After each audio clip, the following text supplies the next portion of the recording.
Stunners, welcome. I'm back. I was sick, so that took me out for a little while, but I'm feeling quite a bit better and I'm happy to be back to streaming. And guess what? It's my birthday week. You know what that means? It means I do what I want. And today, you want to know what I want to do? I want to show you all of my Animal Crossing islands. I have 3 of them. I think I have 3 that are complete islands. And one of them I'm particularly proud of, which is the one you just saw the little teaser of on my holding screen. I'm still coughing a little bit, so please excuse the remnants of the sickness. But I couldn't wait to show you my Animal Crossing islands, and it's been a long time. I probably should have shown them off a long time ago, considering I've put thousands of hours into Animal Crossing over the years. Thousands of hours. So I think what I want to do first, I will show you, I have a space island, and I have my original island, and then I have my ancient Rome island. My ancient Rome island is my best island. It's a ancient Greco-Roman mythology inspired island that would be actually pretty accurate to a Hellenistic type of Roman city. Yes, I will share all of the nerdy stuff with you while I'm showing you the thing. Oh yeah, I'm definitely still a little bit sick, and I appreciate the get well wishes. Thank you so much, Okami. All right, so without further ado, I am going to start with hopping into my island and showing you the space island first. Let's do space, and then let's do ancient Rome, and then let's do my original completed island. Yep, that's the plan. All right, let's go. Let's get into it.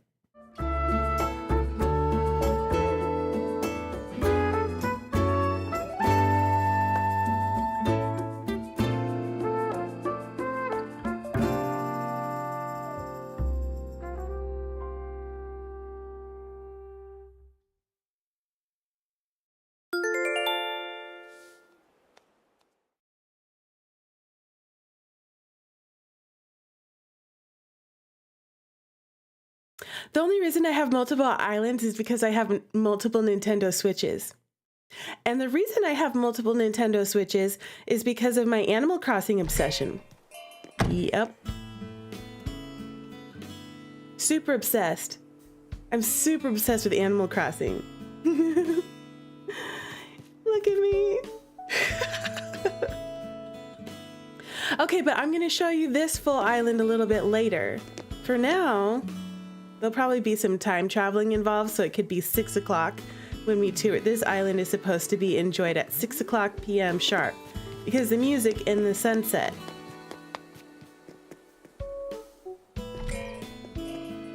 At least I can talk. I can tell I'm still, I've been trying not to cough too much and stuff.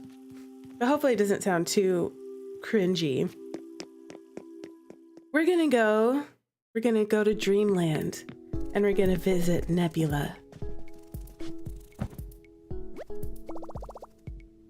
Yes.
Thank you, Kokoro.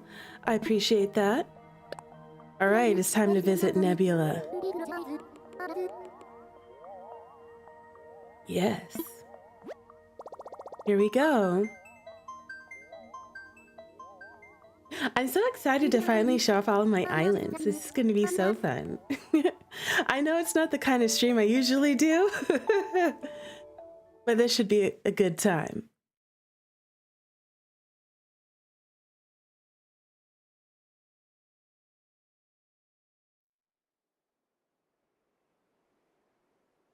This is the third island that I completed.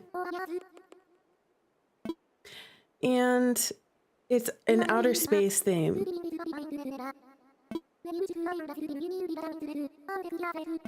You're gonna take care. Thanks, Luna. I appreciate you taking care of me. Yep. Well, look at us in this cute little town. I guess I better get dressed up, you know? It's winter time, it's cold. Gotta get dressed, you know? Hey, Artisan, welcome, Stunner. Yes, it's Animal Crossing today. Yay! I have to get dressed. Was I inspired by sci-fi? Probably. I mean, I am a sci-fi fan in general. I can't wear the, I have to take off my little crown. There we go. Now I'm all cute and ready for, I'm cute and ready for this winter time. I'm starting off in a city. Look at this. Isn't that cute? Now what shall I show you first in this dream of this island? Let's go to the shopping areas. Look at over here. Here, I'll take my face off for a second so you can see. Look at that. Yeah, yeah. It is like looking over the city. There's a little neighborhood down there. And then you could look over. There's all kinds of lights. Oh, look, the northern lights are out. Yes, my overlook. And look, the little shopping area where you can get your clothes. It's all futuristic. You know, everybody's really into the Zap stuff here. They love the Zap suits. They're all on sale. Yep. Look, you know, there's still cars. The business is closed. It's late at night, you know, but there's still people driving around, you know, as they do. And if you look over here, you can see off into the distance, there's a little, you know, we're by the beach. So there's a lighthouse and there's, you know, there's some trash and stuff, you know, as any big city has. Yep, there's an aurora borealis. It's quite lovely. And then, as we come down in here, let's take a look. Let's go towards the entrance, you know, like if you were to come in here by boat, airplane, boat plane, whatever it is. So pretending you came in this way, and I'll put my face back on. Hi.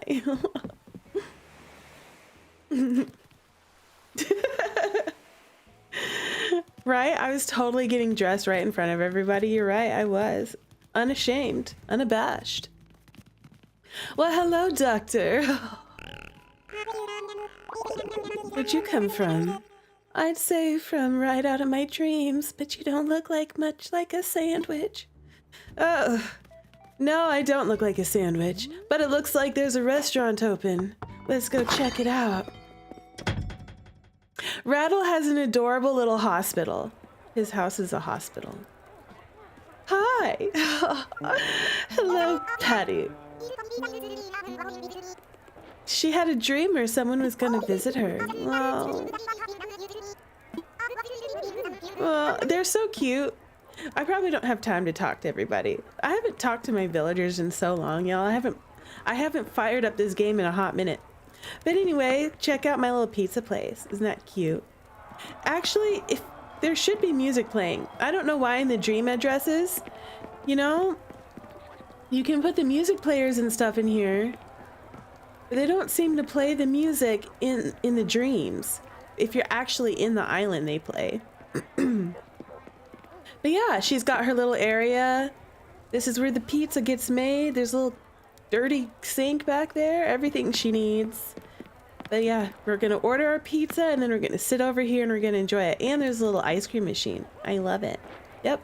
There's TVs and stuff so you can like watch the game or whatever. Right now they're watching The Lord of the Rings. Check that out. Totally The Lord of the Rings. And look, we have to have a little ode to Brewster over there. Brewster. Yep, we love Brewster.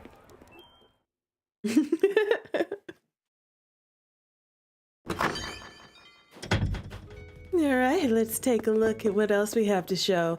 Unfortunately, Rattle is not home, so I can't show you the hospital.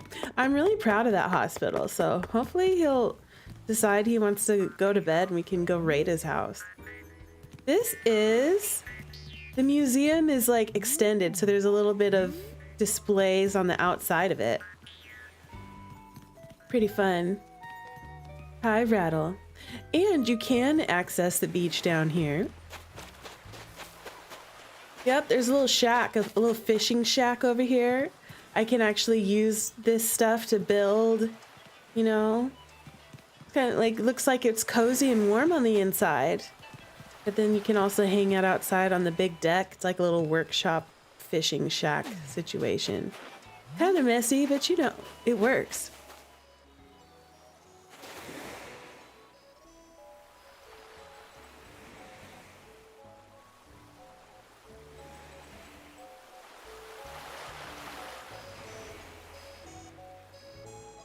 There, hopefully you can hear the little music sounds a little better.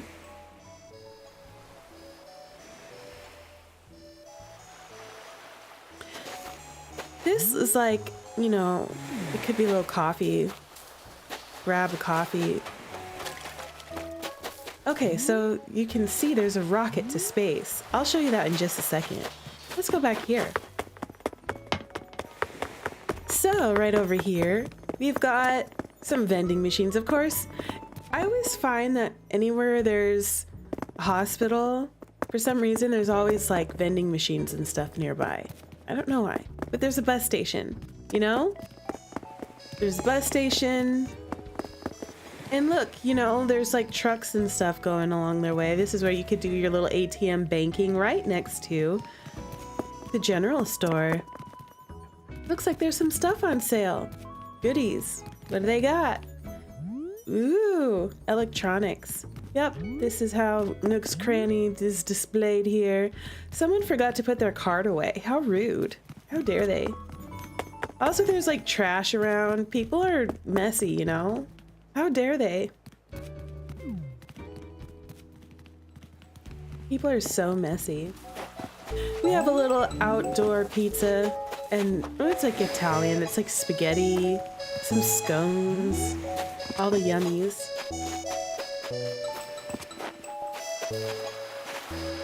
Isn't that sweet? This would be such a cute date spot, you know?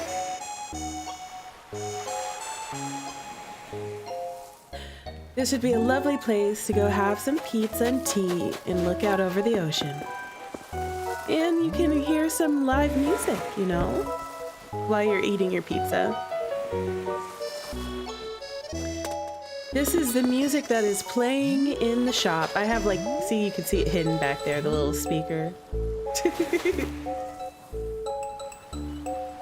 Isn't that cute?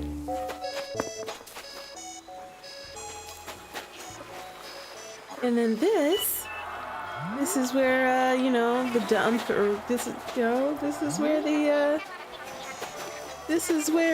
the transients hang out. There's always that spot. Like, they even have a TV with power. They're all watching The Lord of the Rings. So there's the town. I guess it's time to go check out outer space. Let's go. We gotta get dressed up. If we're gonna go to space, we need to put on a spacesuit, okay? It's for safety, okay? You can't be in outer space without the proper equipment. So that's what we have here. Yep.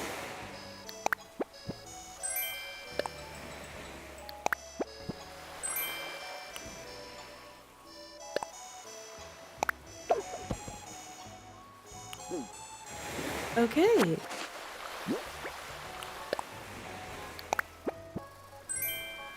You found this searching for live streams? It's so cute. Hi, victim of Nook scams. I'm definitely a victim of Nook scans. Let me tell y'all, I have been obsessed with Animal Crossing since, I don't know, for like 20 years or something. How old is Animal Crossing? I can't remember when it first came out. But anyways, I had the first one that had come out on GameCube. And that's when the obsession began. Out of all the games that I have that I've ever played, the one that I've sank the most time into overall has been Animal Crossing. And then Animal Crossing New Horizons, I just lost my mind. I absolutely lost my mind. Well, it's time to go to space. Oh. Yeah, look at this. Now, you know, we're in the spacecraft, you know. Everyone get cozy, go buckle up, okay? Because they're taking us out of the atmosphere, all right? It's gonna be a bumpy ride. We've got some jams going on. Yep. We've got some smooth jams. Yep, there we go. We're heading out. It looks like this plane is controlled by robots because nobody is sitting here. Who is flying this thing? Ah! Oh, God, no!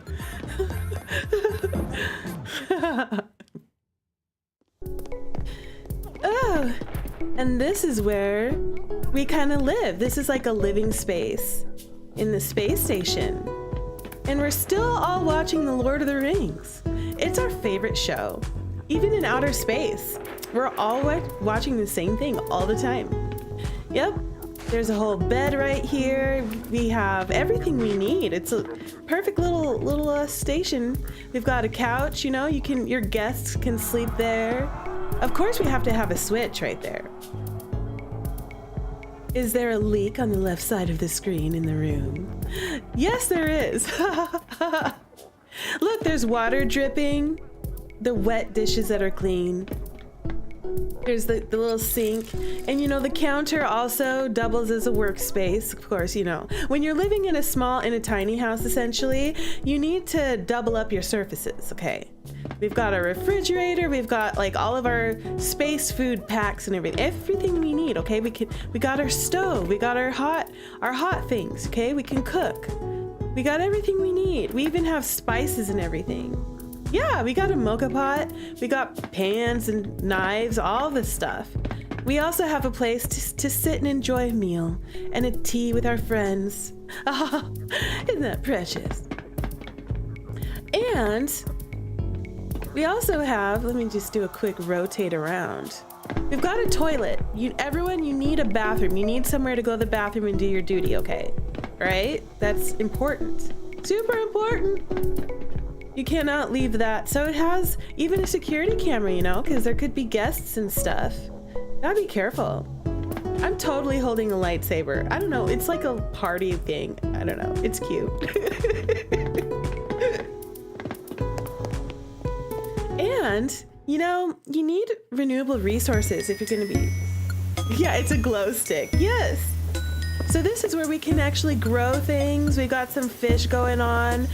You know, there's more bathroom, you know, it's just us and the guests or whoever, you know, you could use this. It's a fertilizing toilet. So you could use that for fertilizer for all your plants. Yeah? A composting toilet, that's what it's called. Yep. And so there's more storage in here for like canned foods and extra things. This is where you can take a shower. You know, you can tend to all your plants. It's got everything you need to live in outer space. Exactly. Yep. That's that. So it's kind of a greenhouse in here. And you can even see out through this plastics, like beyond there's more plants growing. So the space is even bigger than what you'd think. It gives the idea of a larger space station where we're growing more plants and we're doubling as a bathroom. Yep. If I was living in outer space, I wouldn't mind living here real. It's kind of nice. You know, and we take off our shoes when we're not using them. All right, let's go upstairs. This right here is where the pilot, the captain, and the crew hang out all day. This is where they're flying the ship. and all the power, you know, the stars are powering these things. We have like a Star Trek style, you know how the Star Trek has like a core thing that powers the spaceships? Well, so do we. We have the same kind of a thing. We are harnessing nuclear power so we can fly through outer space at warp speed. Look at us go. Yep. And we also have these little gyroids that are helping us process data and telling us where to go. Aren't they cute? I love the gyroids. They're wonderful. I'm so glad when the gyroid update came into this game, I was so happy because I had missed them so much from the previous games. I was shocked when this game came out and it didn't have gyroids in it originally. I know the music is totally a vibe. It's a vibe and it's not cliche and it's sending you.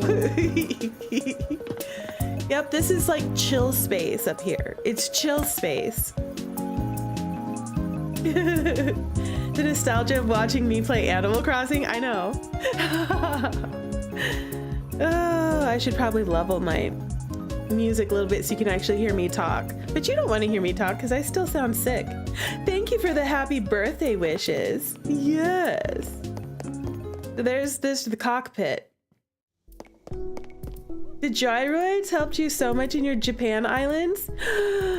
You know what? If we have time after this, if y'all want to like share your DAs, I'll check out your island dream addresses too, if you want. Because it doesn't take all that long to go through all my islands. Real. Okay, now this right here, this is the lab. Okay. So like, you can imagine that maybe perhaps once we've landed, this is in the basement. We've dug out the caves, we're underground, and we're sampling from the planet that we've landed on. So you can see we've had a sample of all of the flora, mushrooms and things, the flora and the fauna. And we've got some experimentations happening. Experiments! Also, there happen to be Metroids down here. Metroids! They live here naturally. We've got some captured in these jelly tanks, you know, Metroids naturally, obviously.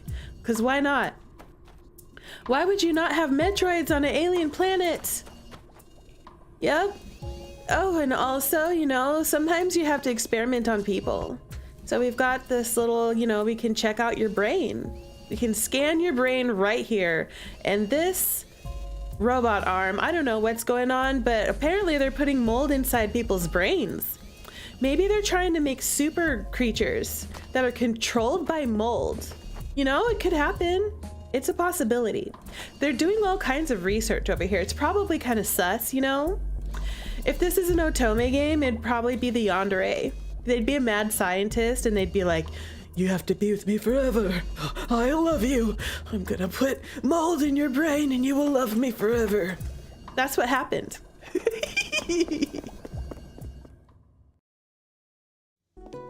I play way too many otome games. And finally, in this house,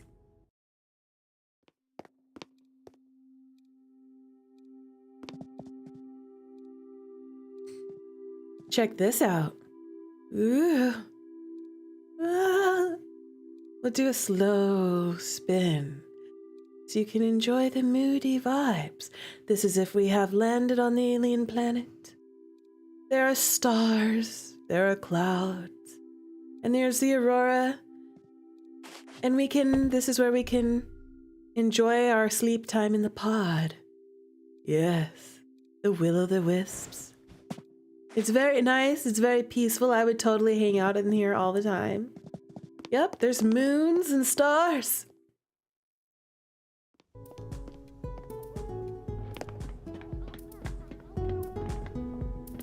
All right, and now let us leave the interior of the space station and go to the next level of the space station. We're still inside the space station. Yes. We have more science. More science. We have buttons we can press. We must press buttons and stuff, you know? That's what we do. There's, I don't know what I put in there. A present. What did I put in here? I must know. What's in here? Oops. I always do that. Why is it so hard to just open stuff? You love my island. Thank you. Oh, jetpack. We're wearing that. Yep. Now we're ready. We're ready to fly through outer space. Yes, we are. There's more places people can operate the ship, okay? We need lots of consoles, right? We could go to work. We work hard day and night to fly a ship. Yep. Oh, look, we're also making a robot. Isn't that cool? We have robots building robots in this place. And there's lots of storage. You can go back here if you're working on the island. I can actually go in. I can get into stuff. I have my mailbox right here. I could craft stuff right here. So I set everything up to where I could really easily run around each area, and I could, while I was building the island, and I worked in all of like storage and workbenches and mailboxes, all that kind of stuff. I worked it into the design so that way each station has little areas where I could work, because, you know, I was busy.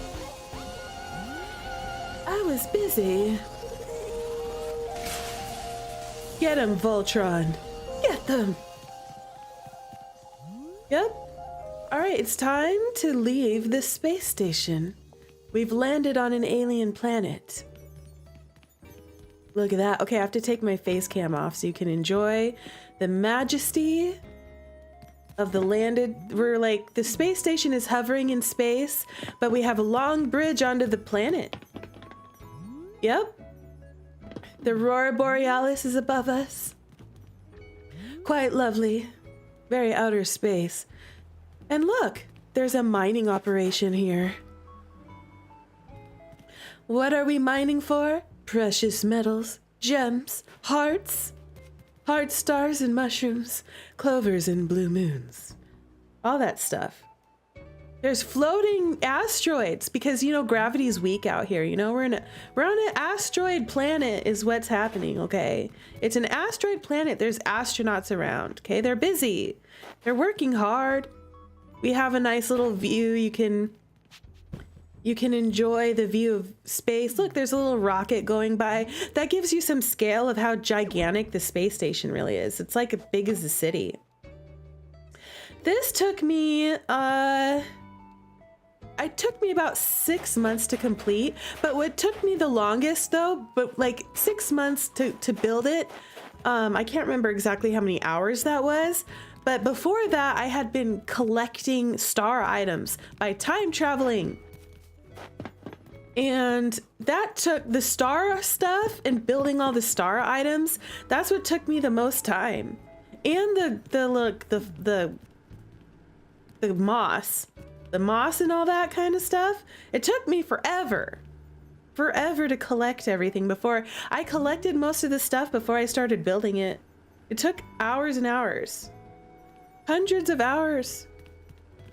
You know what? I should have put this dream address when I had a villager staying, so that way you can see what it looks like with the tent up. But it looks pretty cool when there's a tent right here. It's like, oh, they're hanging out, but you know, it's a workplace, you know? They can put it up and down when they need it. It works, it's fine.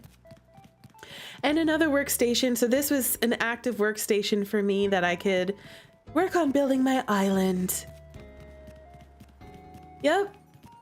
And there, you know, this is all a giant alien planet work zone.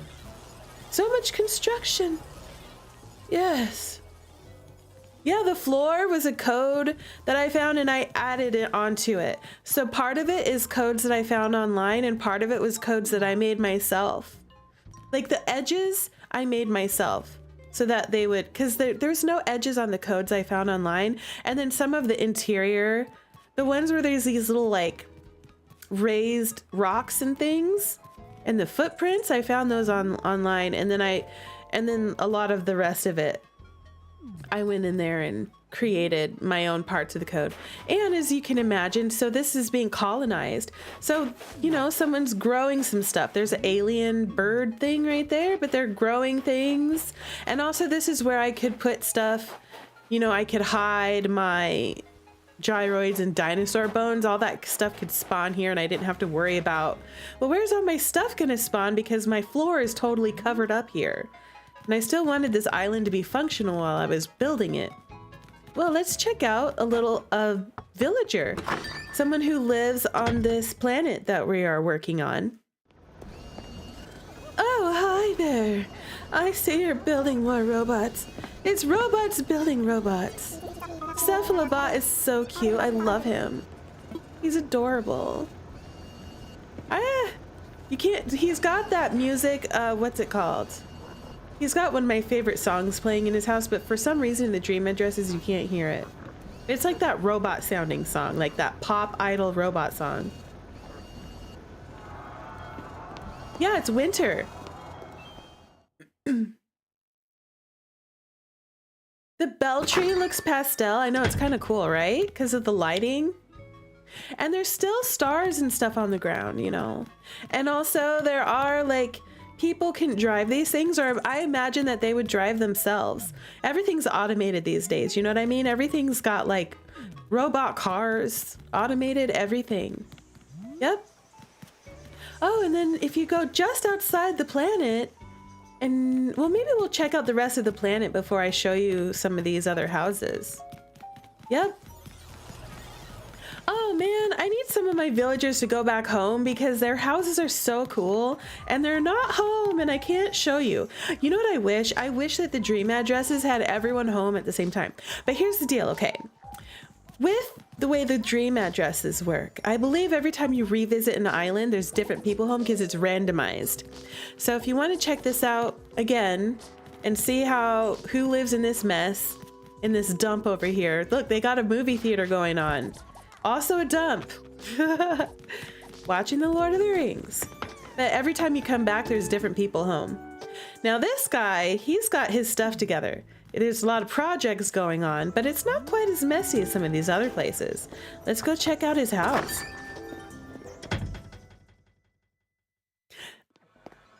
Everybody is picked because they look like they would live in outer space here. Yep. Hi there. Hey, buddy. He's got a perfect little house. You know, this is a little house station. He's got everything he needs. He's got his bed. He's got his clothes. He has a TV. He could work from home on his laptop. He's got food. You know? He's got everything he needs. He even has a bathroom. Look at this. Yep. He's got a bathroom. He's got a nice shower.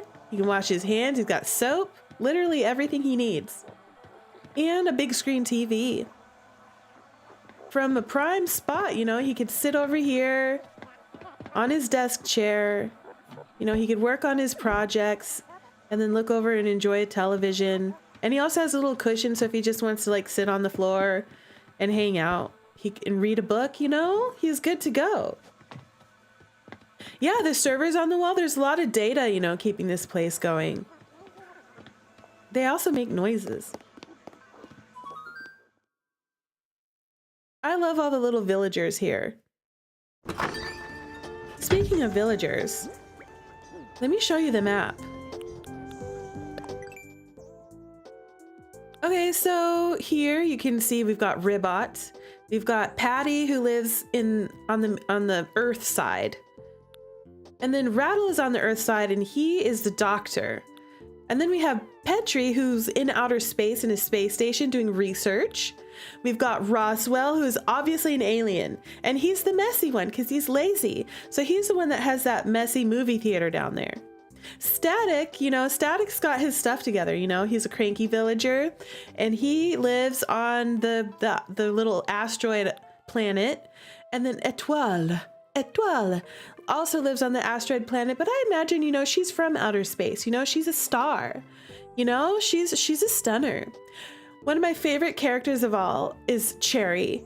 I love her. She has a very fancy house in outer space. We saw Cephalobot's house. He's a robot building robots.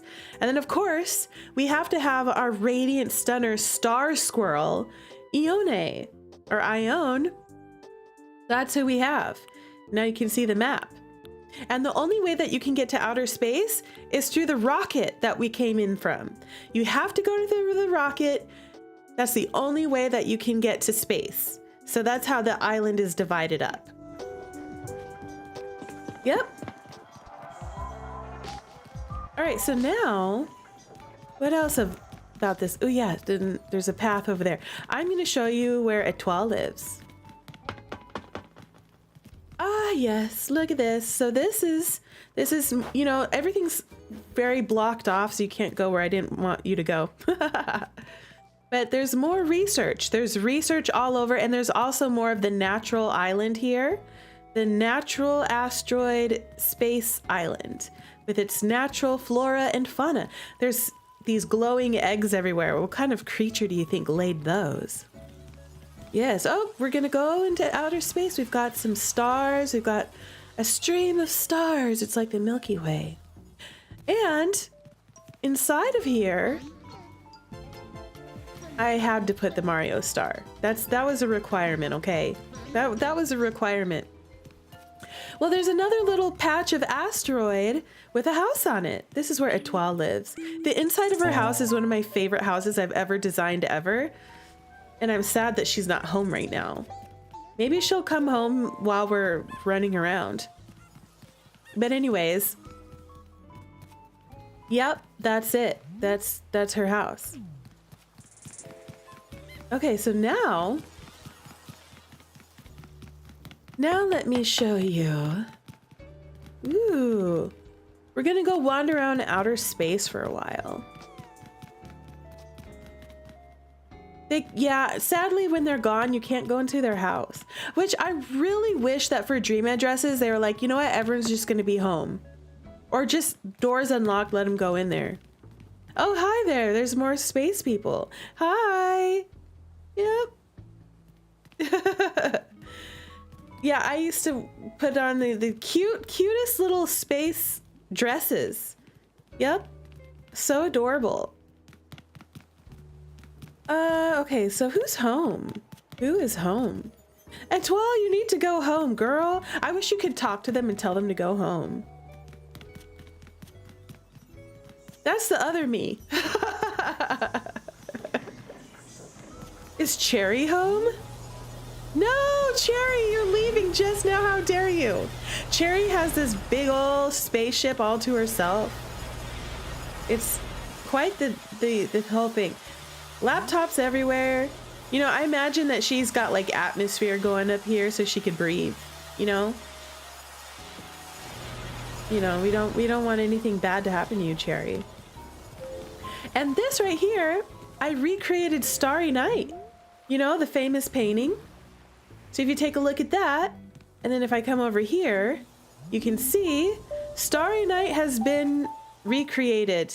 There's the spire on the corner, there's the moon thing on the right, there's the stars going through the middle, and if I aim it just right and get a picture just right, it pretty accurately recreates Starry Night. Yep. Van Gogh would definitely approve. Van Gogh would be so proud of me. All right, and you know, this is part of what's originally on this planet before people started coming in here and mining the crap out of it. Something has been laying eggs. Yes, and it's all magical looking. And on this part of the planet, you know, there's, you know, ocean. Sure, why not? Why not? Oh, I love these things. Oh. Wait, hold on. Let me put away the thing so I can interact with stuff easier. No! Why aren't you going off? Oh, oh well. You can usually make those things, the volcanoes go off, like this. That's so cool. Yep, so more of the natural landscape. And there's aliens. Look, ancient aliens. You have to have ancient aliens, okay? I used to watch the crap out of that show. I love ancient aliens. Raul from Cupid Parasite would be so proud of me because he also loves ancient aliens and he loves mythology. And so do I. So now we have more of the natural island. But look, there's history here. I don't know how many millions of years old all of this is, but it's all frozen over where there was some kind of life that created a civilization out here. You know, what do you think they did over here? Was it for worship? Was it for study? Were they was it royalty? All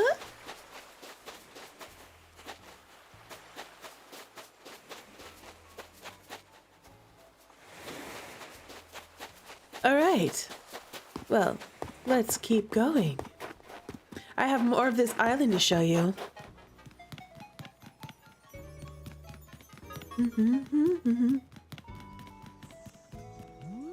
Hello, more stuff, more space.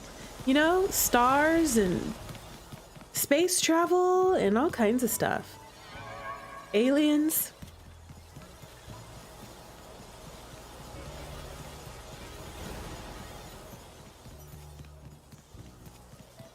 Yep. Okay, now behind here, there's not much to see. Okay. Now this side, we are going to go to an ancient part of this island. So the island kind of wraps around. Yeah, it's all glowy. I love how this space station glows. I love that. I wish more of my villagers were home so I could show you more of their houses. But this is one of my favorite houses, so we're going to go into an ancient part of the natural island. It's very old and very ancient. Yes.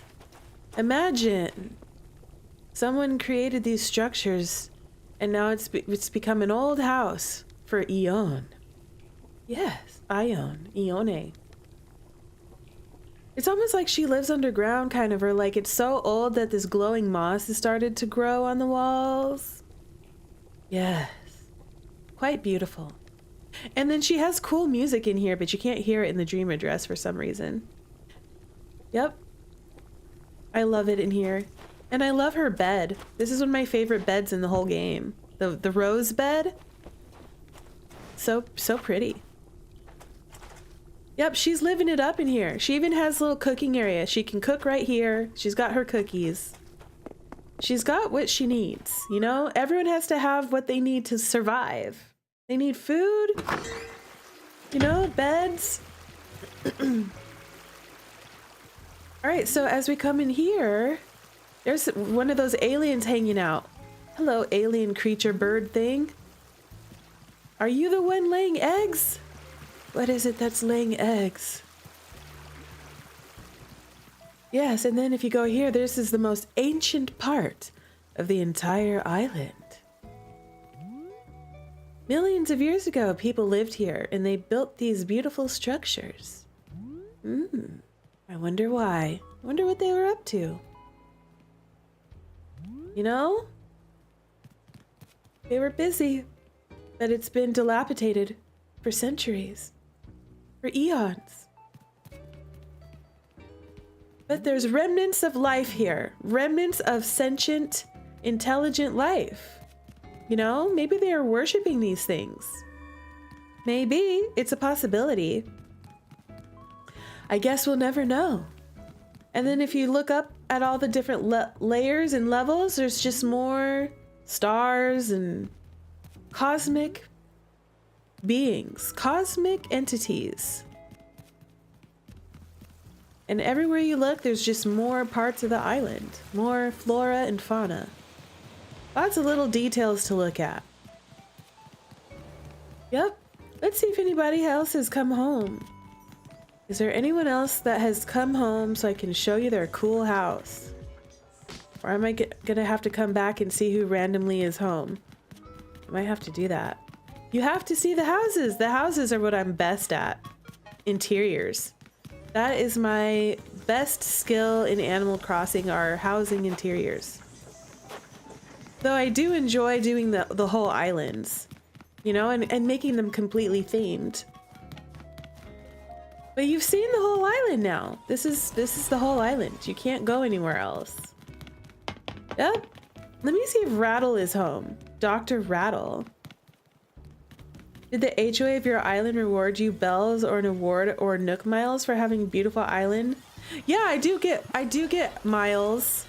And I did get some rewards, but because I don't bother with the little like the feng shui and all the kind of stuff that I don't get the top scores on the interiors of the house because I'm not like matching colors and I'm not like putting things out there because they have high points. Like different items are considered valuable more than others. And also like there's like a feng shui system. And if you put things in certain spots because of certain colors and different values of items, you can actually get higher scores from the HOA. But I don't bother with that anymore because I'm more worried about my theme looking right. I want the theme to be right. Well, hello there. Hey, sis.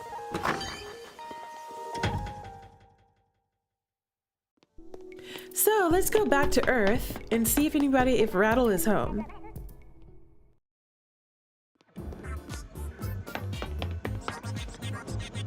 See if Raul is home.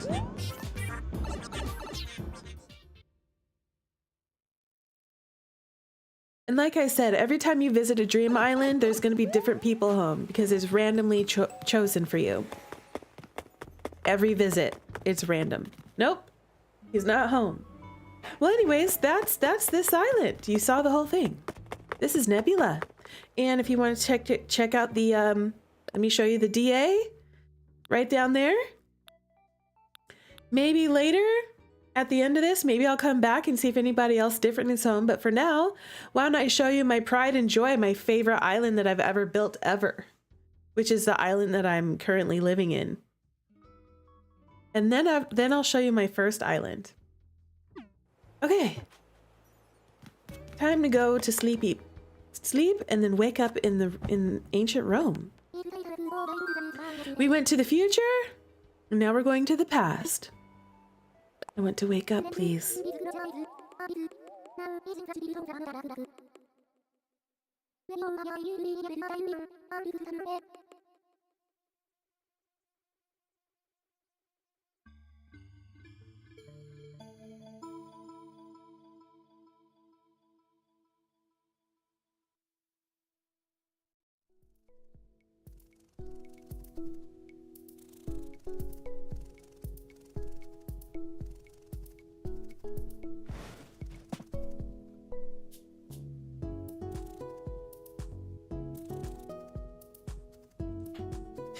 All right, it's time to show you ancient Rome.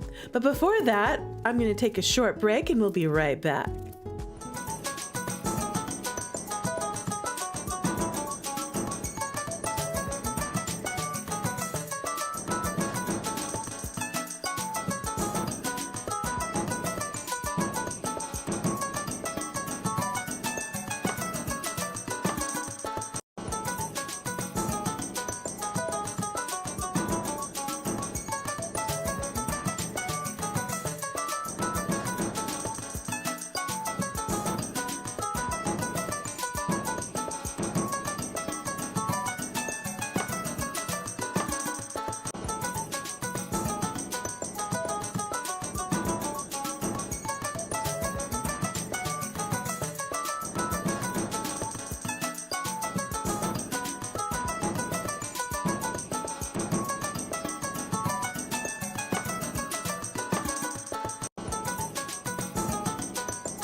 Thank you for waiting. Now, let's start at the outside of this island.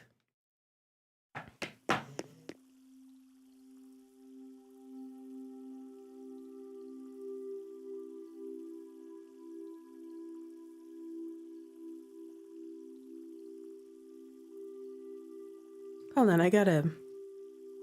hold on a second.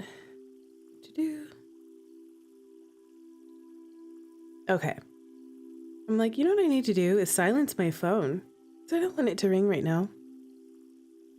There we go.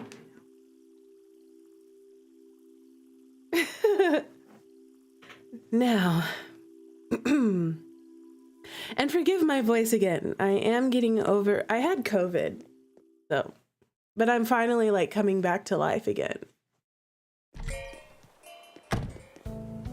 You know what I need to do for this island? Because I want it to be 6 o'clock. So you know what we're gonna do? We're gonna save it and we're gonna change the time really fast. I have to show you at the perfect time, okay? Because there's a certain effect that happens at the 6 o'clock hour in this game, and you have to see it, okay? It has to do with the sun. It has to do with the sun.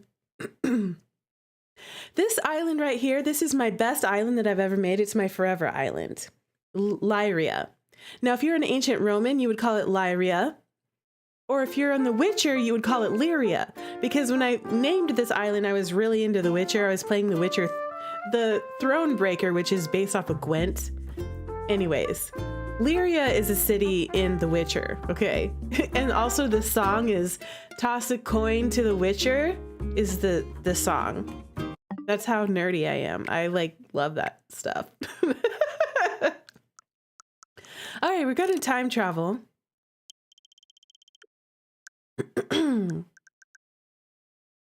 And we're not going to use that. We're going to make it 614 is fine. That's fine. Okay. Yes.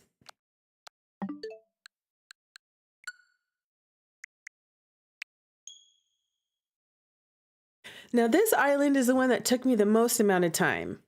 It took me forever because I had to build all of, like, once the big update with the ancient, with like the, what was it? The little Happy Home Paradise island came out and everything, and then we got the pillars.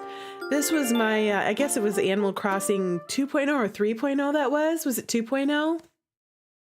That's when I started building this one, and it took me forever. I mean, at the time I had 2 Nintendo Switches. Now I have 3 because I have a Switch 2. And I put one of my islands on my Switch 2. I don't know. My first island is the one I'll show you. And that one had a few iterations before I actually saved a DA and restarted it. And then that one became the Space Island. And then this one I spent the most amount of time on. I can't tell you how much time I spent on this island. Y'all, I spent forever on it.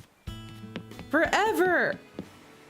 Alright, so, welcome to Lyria. Take a look at the flag. You've just landed on your plane. Wow. Let's take a look and enjoy what the city has to offer. This is modeled after an ancient Roman, Greco-Roman, Hellenistic city. Is actually rather accurate to the time period. Well, as accurate as you can get in Animal Crossing. Based off of what a typical Roman city could look like that is actually just outside of Rome. Or Greece. Well, all of these gifts right here, this is for the DA. This is for people who want to come and dress up like the Romans. Do like the Romans do. Or the Greeks, because, you know, they borrow cultures. And why don't we start with the center? So if you come in here, this is the plaza. Yep, we've got all the shopping going on over here. There's all kinds of business happening. Quite busy. You can get your clothing. A stola for the ladies. A toga for the men. Yep, I actually studied ancient Roman Latin and culture for 6 years. So that's part of why I was so obsessed with this island. And this is where the center of everything is. This, actually, if you look at my map, I think this isn't oh, it's not actually centered. But center up top middle, that's where I put my museum, is over there. All of my characters, all of my villagers were chosen because A, they were animals that were actually important to the ancient Greeks and Romans, or they have names that were Greek or Roman inspired. Their names are Greek or Roman.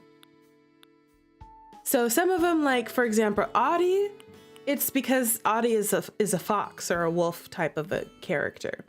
In the ancient Romans, actually, they had sheep. There were eagles, there were deer, there were horses, you know, there were wolves, there were bulls. Bulls oftentimes in the ancient world were considered holy creatures. You know, they had squirrels, dogs, all that kind of stuff. So all of these creatures, now unicorns, you know, in mythology, sure, you could have had a unicorn, but they had horses, okay? His name is Julian. That's a very Roman type of a name. So yeah, that's why I picked all of these lovely characters. You know, Ione is a Greek name. Diana, that's a Roman name. Renee, it's kind of I think the name Renee has some Greco-Roman etymology to it, but horses, okay? Renee is a horse. Also, I wanted to have all of the personality types as well. Yep. That's why I picked all of them. Hi, Stucky. Welcome, Stunner. Thank you for being here. Yeah. Oh, and of course, Apollo. Apollo is a god, you know? This is Audi right here. And there were foxes in the ancient world. It is indeed Audi, who I love. I love all my villagers so very much. Having all the personality types helps you unlock all the recipes. That it does. And it makes it more interesting to talk to people. Because they only have so many different things to say. And then from here, I have multiple ways to exit and go to the rest of the island. So I can go out that way, but today I'm gonna stick to the main entrances and bring you there. Okay, next, let's see, which direction I wanna show you. Let me show you, this is the beach. We have some ruins. This right here would be the Lady Aphrodite. I'm pretty sure that's what that statue, this is Venus. This is the birth of, well, I created the birth of Venus multiple times. You know that famous painting, The Birth of Venus? And the statue of Venus? Pretty sure that's the statue of Venus. And I recreated the birth of Venus a couple of different times on the island, and I will point them out to you. This is one of them. Beautiful. She's lovely. She's a stunner. She's gorgeous. She slays. Yes, she does.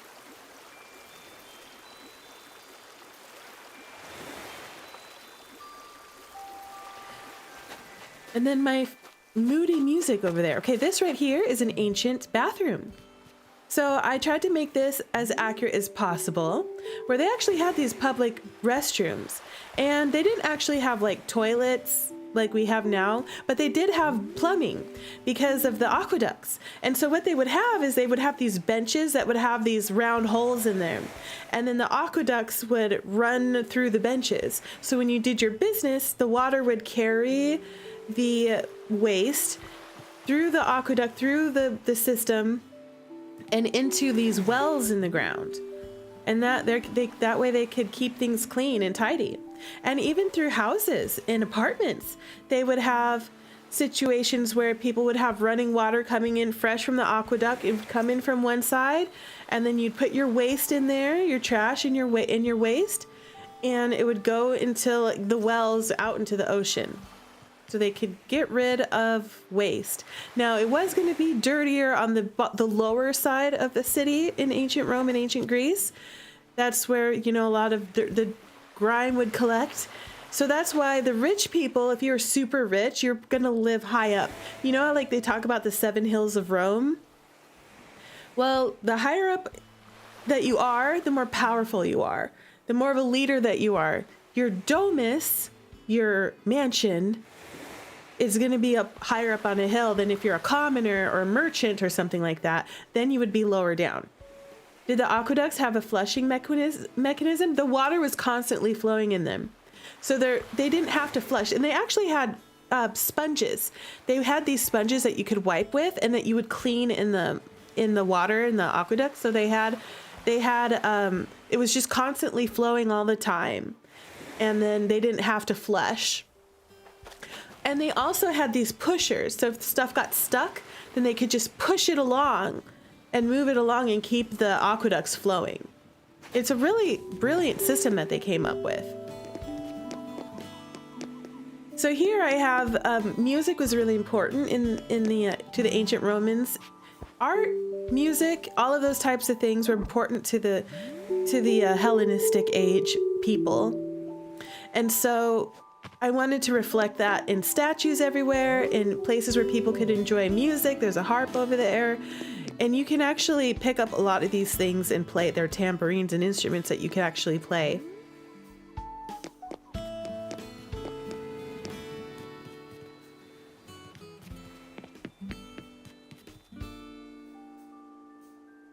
Here you can see an aqueduct / bridge. So it would not be uncommon for there to be multiple use. You could have an aqueduct and a bridge being put together, but you have this overlook with all of, you've got the boats going through, kind of like in Venice, but you could have the boats going through, the ducks and everything. And this is an aqueduct and a bridge. And we have lots of art everywhere. Did the ancient Greeks and Romans have different genres of music that they enjoyed? You know what? They probably did. Because here's the thing, okay? Especially the Romans, they were conquerors. And they would expand by military conquest, which is reflected on this island too. I'll show you their camp. And you know what? As far as the ancient world goes, the Romans were some of the more diverse groups of people because they would absorb all of these places. And then once you became absorbed, you were conquered. Now you're a Roman. And being a Roman citizen was something that anyone could be. Anyone could become a Roman citizen. Even if you join in as a conquered slave. Slavery was not based on race. It was not based on your parents or anything like that. A lot of times slavery was based on more like social class and social status, but you could beat that. You could earn your way out of slavery and become a Roman citizen. And so a lot of people, that's how Rome controlled its people, because the rulers realized, and this is also why it became ancient Greece and ancient Rome allowed for democracy. There's a consulate and all that kind of stuff, is because they had this idea that if you give a little bit of power to the people, then the ruling class can have less problems. The ruling class can actually rule you better. If you have the illusion of control and power over your own life, or you have the idea that you could be a citizen of Rome. And so because of that, there was a lot of different cultures that were absorbed by the Romans. And so they would have naturally had different styles of music and things. Absolutely. So the answer to that would be yes, they would. Hello, Hurricane Omar. Welcome, you stunner. Thank you for being here. We're touring ancient Rome, ancient Lyria / history class. A slave bought his freedom in the film. A funny thing happened on the way to the forum. Yes! So this is where Captain, I made this shrine for Captain. This is where his little fishing boat was. This is like the fish market. And then of course the update happened. I was so worried at first. I was like, oh no, they're gonna take away all the stuff I have on the dock. But they didn't, they just added on to it. And I haven't actually played all this stuff yet. I will one day, I'll get back to it. But for now, this is what I have. It's a whole market. It was very common in the ancient world, and still to this day, where your ports are your places of business. So we've got wine, we've got agriculture, merchants. You can get all your produce, your fish, all kinds of stuff right here on the beach. And if you come through here, this is where we've got some agriculture happening. Of course, we have to have our farmers. And of course, honey was You know, if you were a wealthy community, you would definitely have stuff like honey and wine. Honeyed wine and mead. Yep. Ooh, I'll take that. Right? You can come in here and you can enjoy a glass of wine. Come and eat, drink, and be merry. Right here in Lyria. You are more than welcome to hang out with us. Yep.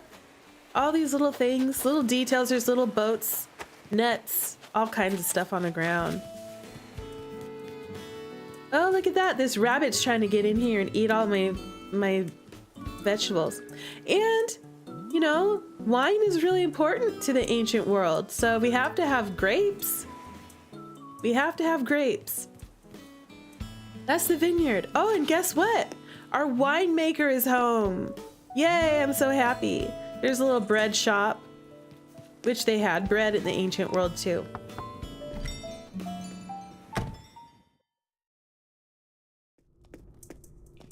Hi, Renee. Renee is our winemaker. So I turned this into just a beautiful wine cellar. Yep, where you can come and have a tasting. There's grapes and olives everywhere. Yep, everything you need. Nope. I just wanted to click on it. And I put the baskets of grapes on the walls. You know? Everything you need. And because it's a cellar, you know, they do wine cellars, it keeps better. That's why I made it like a cave or like a cellar, basically. All mossy down there.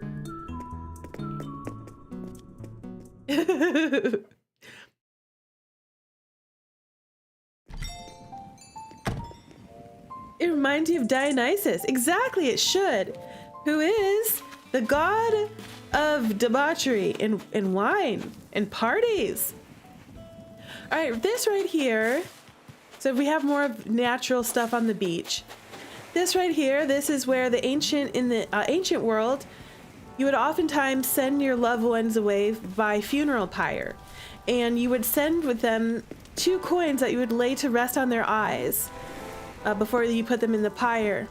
So that way they would have money to pay the ferrymen. This would pay their way across the river Lethe and the river Styx. You know, you heard in the underworld. And this statue right here, this is actually Romulus and Remus being fed by the mother wolf. It has nothing to do with death, but I thought it looked fitting right here. But Romulus, this is actually the fake statue, I think, because I don't think the real statue has the tongue hanging out.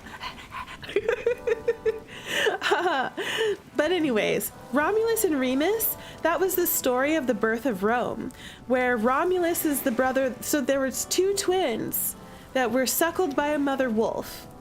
And then when they grew up, they became competitive, and they started this city, and they were competing over who was going to be in control of the city. You know, who's going to found this great place. I guess if Remus had one, it would have been called Reem. Can you imagine the city of Reem? But anyways, they had a big battle and all this stuff. And Romulus, you know, he grew up big and strong, and he defeated his brother, and therefore it was called Rome. Rome after Romulus. This right here, this is a personal significance to me. I lost someone in my life, and they were a very young age. And there's a toy here to remember them, and they're my one and only. And they will always be remembered right here. I love them. I always put a shrine to them in all of my Animal Crossing islands. There's a little area to remember them by. This right here. Oh, none of my other merchants are home. Okay, this is where the bakery is. This is Shep's Bakery. They actually had bakeries, and I even have the mortar and everything where they had the animals rotating around the stone mill where they would grind the flour. I even put that in here, and I can't show you right now because he's not home. This is the gym. This is what's his name? The jock sheep. Dom. How could I forget Dom's name? Dom's gym is right here. And then this is Diana's bathhouse. So those are some of my, they're the merchant class. And that's why they're on the base floor level. But I also have more outdoor baths. Of course, the ancient Romans and Greeks had baths everywhere. Dom sounds like Dawn. Yeah, I know, it totally does. This right here, hi Rodeo. I'm sad Rodeo's not home. Rodeo's house is cool. Okay, let me show you. Oh, okay, well we do have one cool. This is Julian's house. And I put him in the library.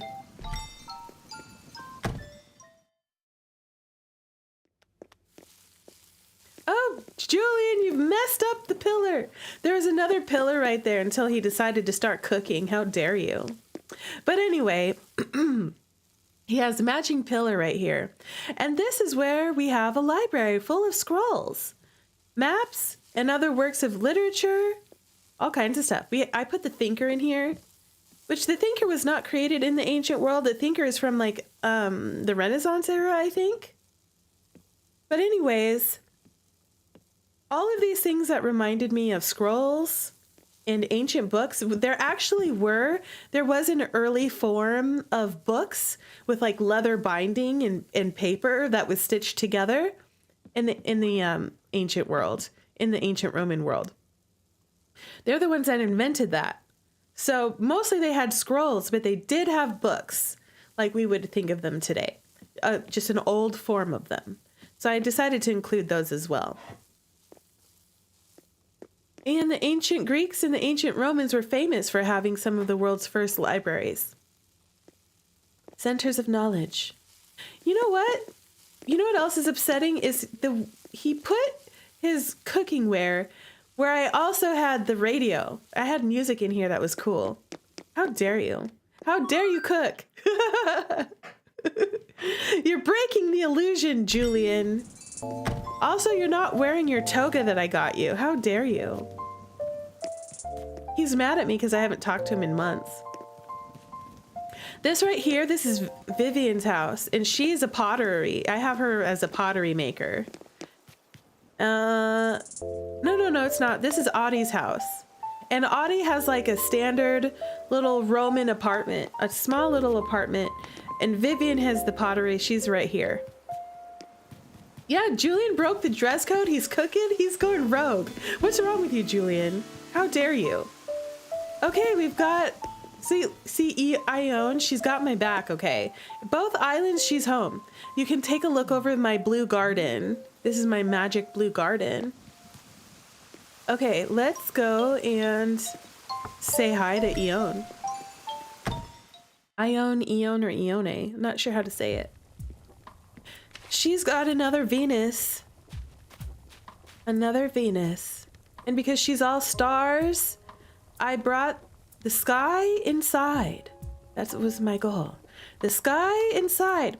And also, look, we've got the carpet there that has a lot of the constellations, which of course, constellations came from the ancient world as well.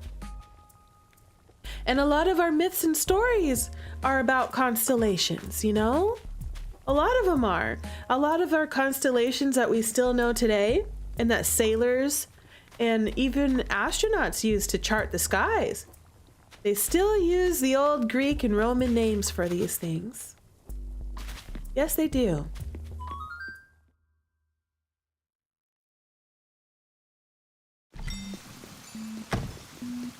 And because she's magical, she also gets a magic orb.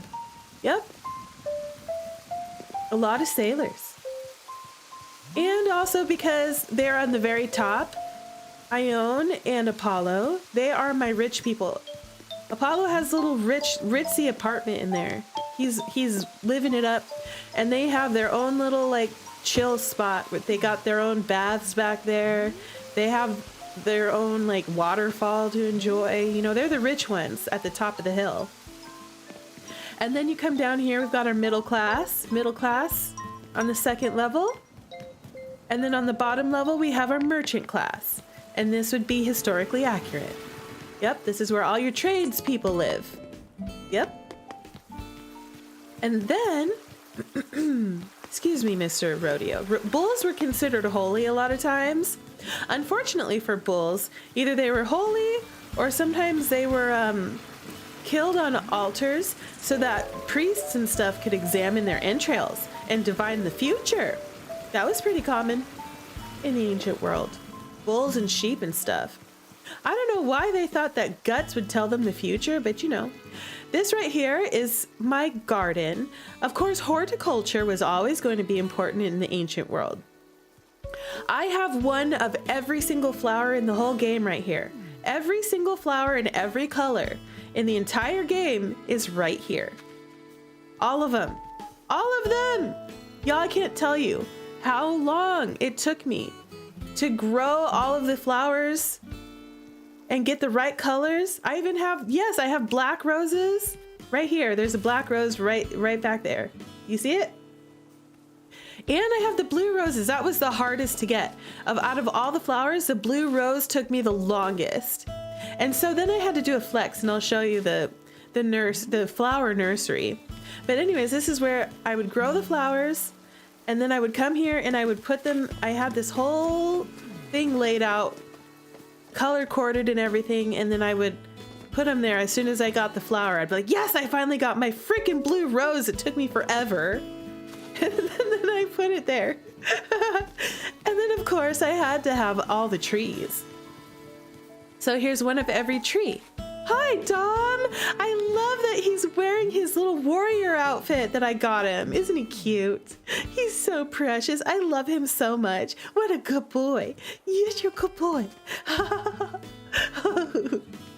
One of every tree. So if anybody needs fruit, I got you covered, okay? I have all the fruit. I have all the flowers. I have it all. Yes, that's my garden. This right here, y'all, this is one of my pride and joys of this island. Thank you for hanging out, Hurricane. See you later. Do I have coconuts? I do have coconuts on the shore. Yes, I do. Here I have this basket. It looks like someone's, you know, they're on the horse and they're taking their baskets of flowers. They're a merchant, you know. They're a busy merchant on their way. Okay, then over here, let me show you where the flowers are grown. This right here is a major flex, okay? Because the hardest flowers for me to grow were the blue roses. It took me so long to get my blue roses together. It took forever. And so once I started growing them, then I just was like, you know what? We're going all the way. It's gonna be the blue rose magic garden. Yep, that's what it is. I love this. And this is where I got all of my flowers. So before there was blue roses here, there was all those different kinds of flowers. I'd have a patch for each type of flower, you know? And then I would breed the different colors. And that's how I got my garden down below, where I had every single flower. These are blue flower lamps. Yes. Yes, they are. I love them. They're magical. And then I've got more aqueducts up here. That's what these are. Aqueducts behind the temple, which the temple is a museum. Here I have recreated the birth of Venus. So there's the little painting down there.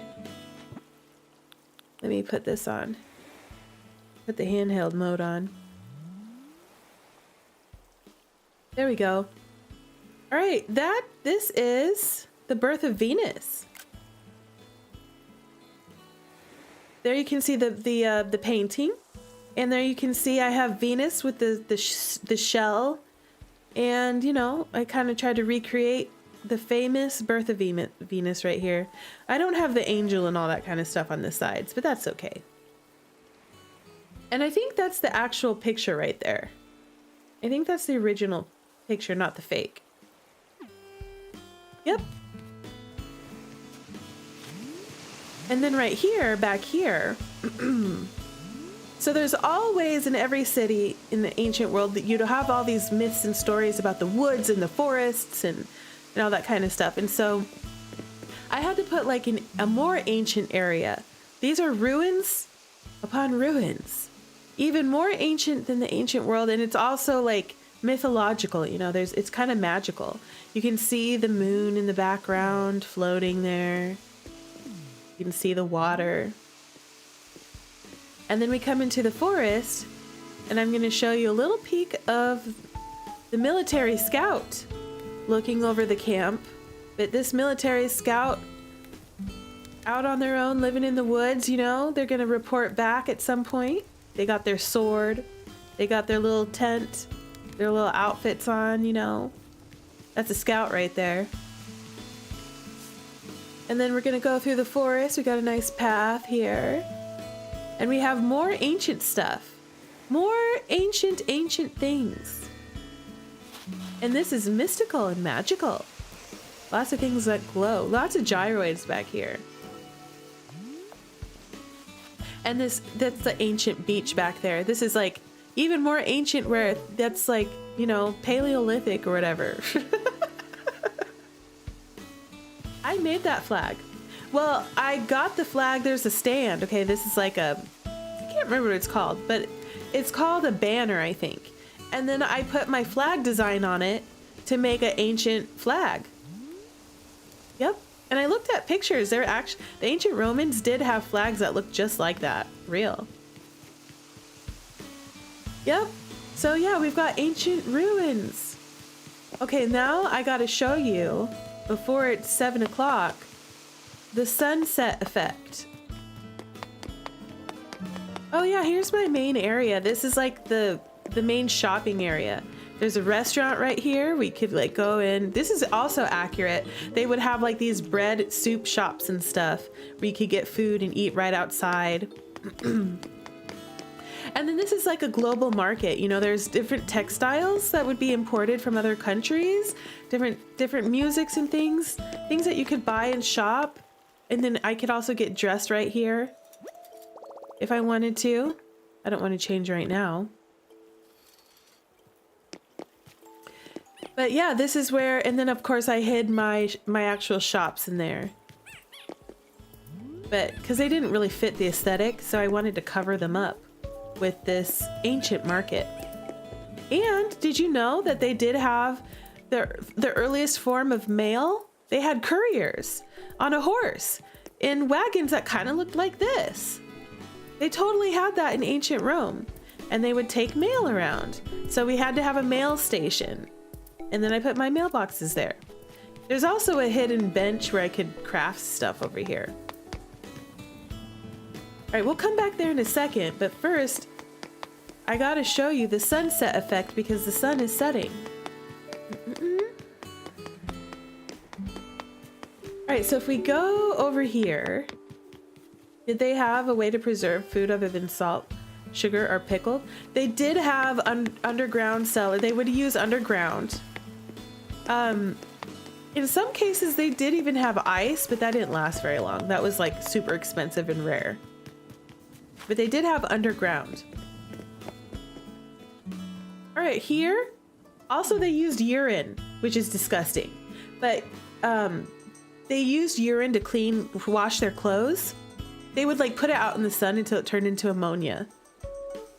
And they would use that as a form of a preservative, unfortunately. And they also use it to wash their clothes for laundering. I guess if you leave it out in the sun long enough, it's supposed to like, I don't know, not be gross anymore. This is an ancient amphitheater. Way back there in the distance. We'll go check that out in a bit. But that is an amphitheater. And I actually looked at pictures of some famous amphitheaters to build that from. And they actually had fake trees and plants and stuff. So that's why I put the pop-up stands. And I put instruments that they actually would have had, or similar to what they would have had in there. And I put the Venetian masks would have came into the Renaissance era, but you know, they fit well enough. So I stuck them in there. And if I get rid of my face, you can see as you run through, it looks like you can see the sun setting and the sun rays peeking through the buildings. The sun silhouettes. That's why I wanted to show you at this time. Because the shadows back there look really cool when you run through here. And now that I'm on the Switch 2, thank goodness, because this used to like pop in and lag really bad on the Switch 1. Isn't that cool? That's why I wanted to show you. That's the sun effect that I set up. I love the way the sun looks on in between the buildings. So this is a bridge and an aqueduct over here. And then if you go over here, this is the Circus Maximus. This is where they would do chariot races on the Circus Maximus. And so here we have our chariot racers. They all have their different flags, their different color flags, with the Lyria flag in the middle. And we even have some spectators making sounds. Horse noises and stuff. Yep. Yep, they're my chariot racers in the Circus Maximus. And because it's a sporting arena, I had to put a discus thrower back there. Yep, the discus thrower. That also was a sport that was developed in the ancient world. I actually threw discus in high school for a little bit. I was a swimmer and I ran track and I threw discus. So I had to show you that before the sun went down in this game. Okay, next, what I want to show you next. Oh, I gotta show you over here. You gotta see the camp, the Roman army camp. All right, so this is where the legionnaire would be, the centurions. Here's our military camp. As you can see, there's a Spartan style helmet over there. We've got swords, this is where we're headed, folks. Look at this map. You see that X? That's where we're going, okay? We must conquer. We've got all of our weapons we can practice. We've got shields. I designed those shields right there. I made that shield design myself. Because shields, they still carried that shield design, you know? It was developed by the Greeks. But the Romans took over that style of battle where they would have they'd have the sword, the gladius is the sword, and then they'd have the shield. They had different types of fighting. Like they had the pitchfork, the trident, they had a net. The gladiators were all over this stuff. But it's their standard for the military, you'd have your shield and your gladius sword. And then you could cover your whole line of soldiers.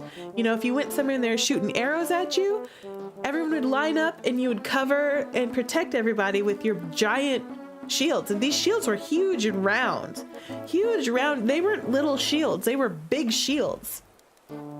And they would move in lines where they could be impenetrable, like a giant caterpillar made out of soldiers and shields, and you could barely get to them. So if you were, you know, the barbarians, as they called them, you know, the Celts or something like that, it would have been tough to break into that line of soldiers. And then they were very coordinated too. You know, they could take their shields away and then they grab their spears and then huck spears at the enemy and then defend again.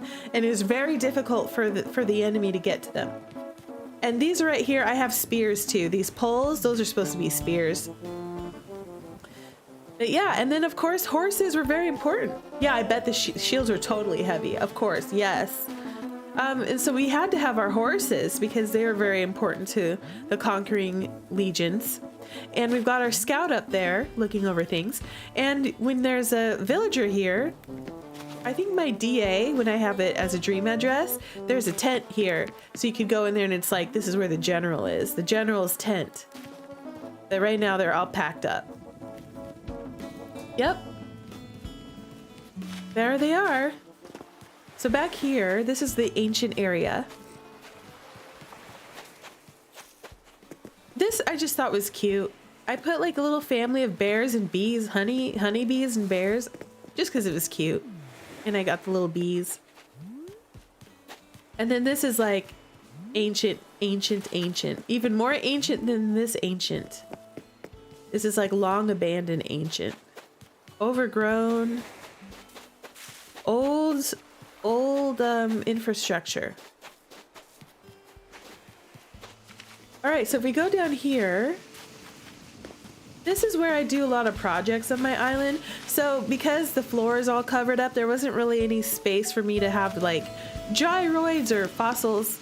So all of that kind of stuff would go here. This is where I would put all of my like fossils, gyroids, and things. I did a similar thing on my space island. And then right here, so horses were very important to the ancient Greeks and Romans. And so I had to put a horse stable here.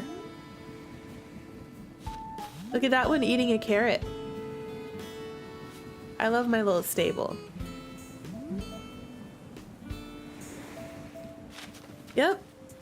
And then if you go down here, this is Pottery Beach.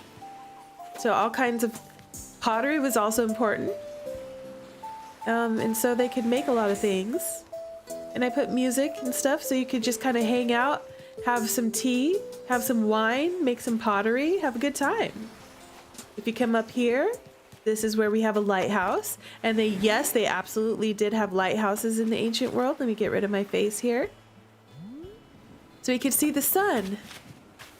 The sunset. Isn't that pretty? So nice. Were you able to choose not to have a museum? Oh, I have a museum. I will show that to you soon. This here on the Pottery Beach, this is where we get to hang out and go apple diving. A nice little bath on the beach. We can relax. I quite like this area. Put an ocarina over here because why not? Little clay ocarina.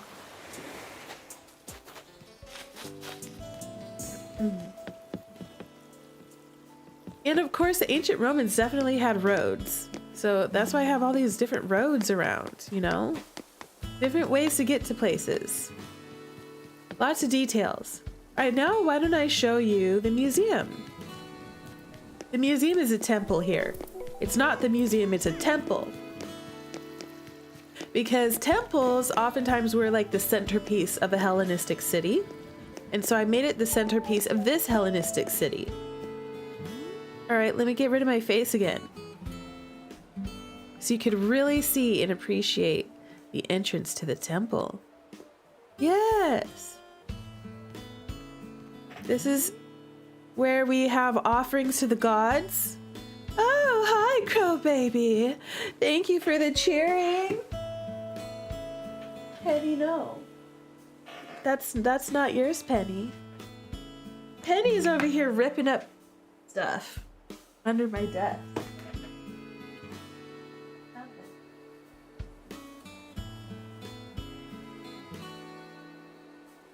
Ripping stuff up.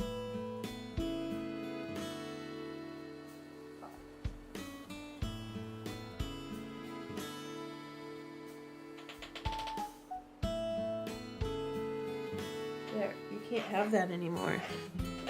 Oh my gosh, dogs.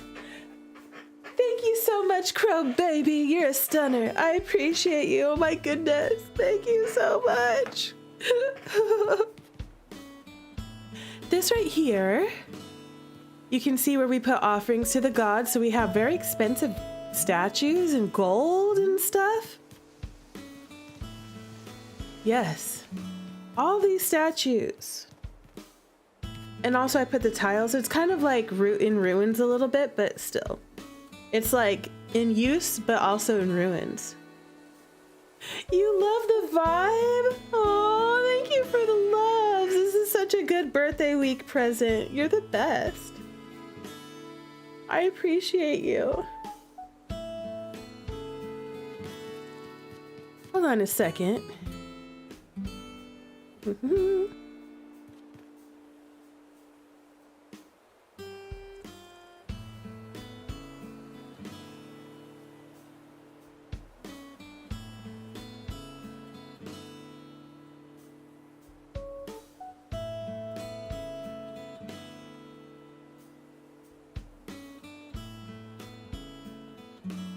Okay, I'll put my face back on.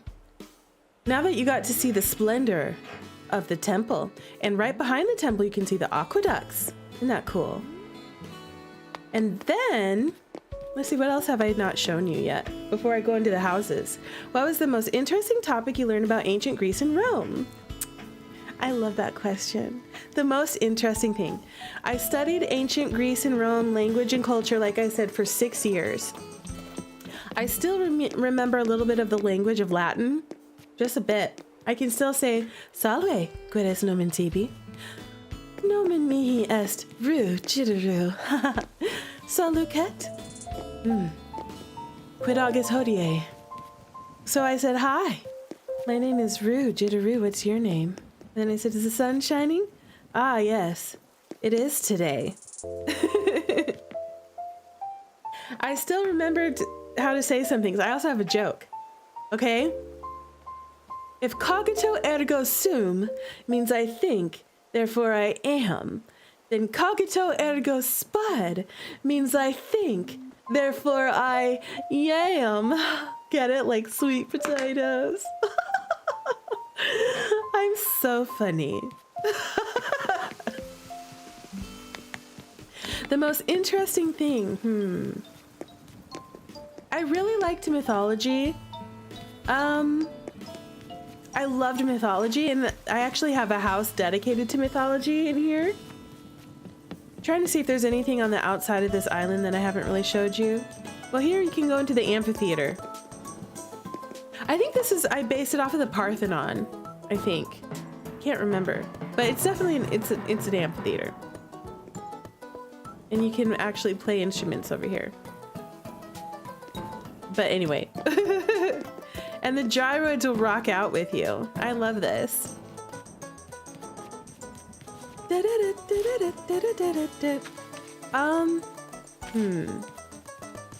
I'll show you, I think I'll show you my mythology house, and that will help answer the question, Kokoro.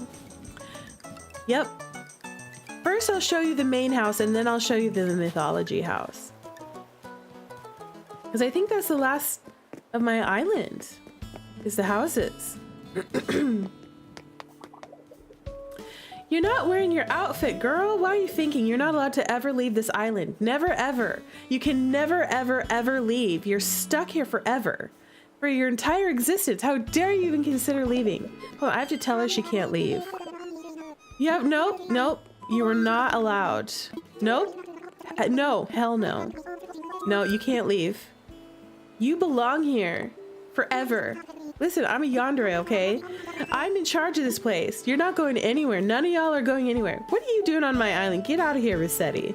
No one asked you to come over here with your stupid overalls and ruin the vibes, okay?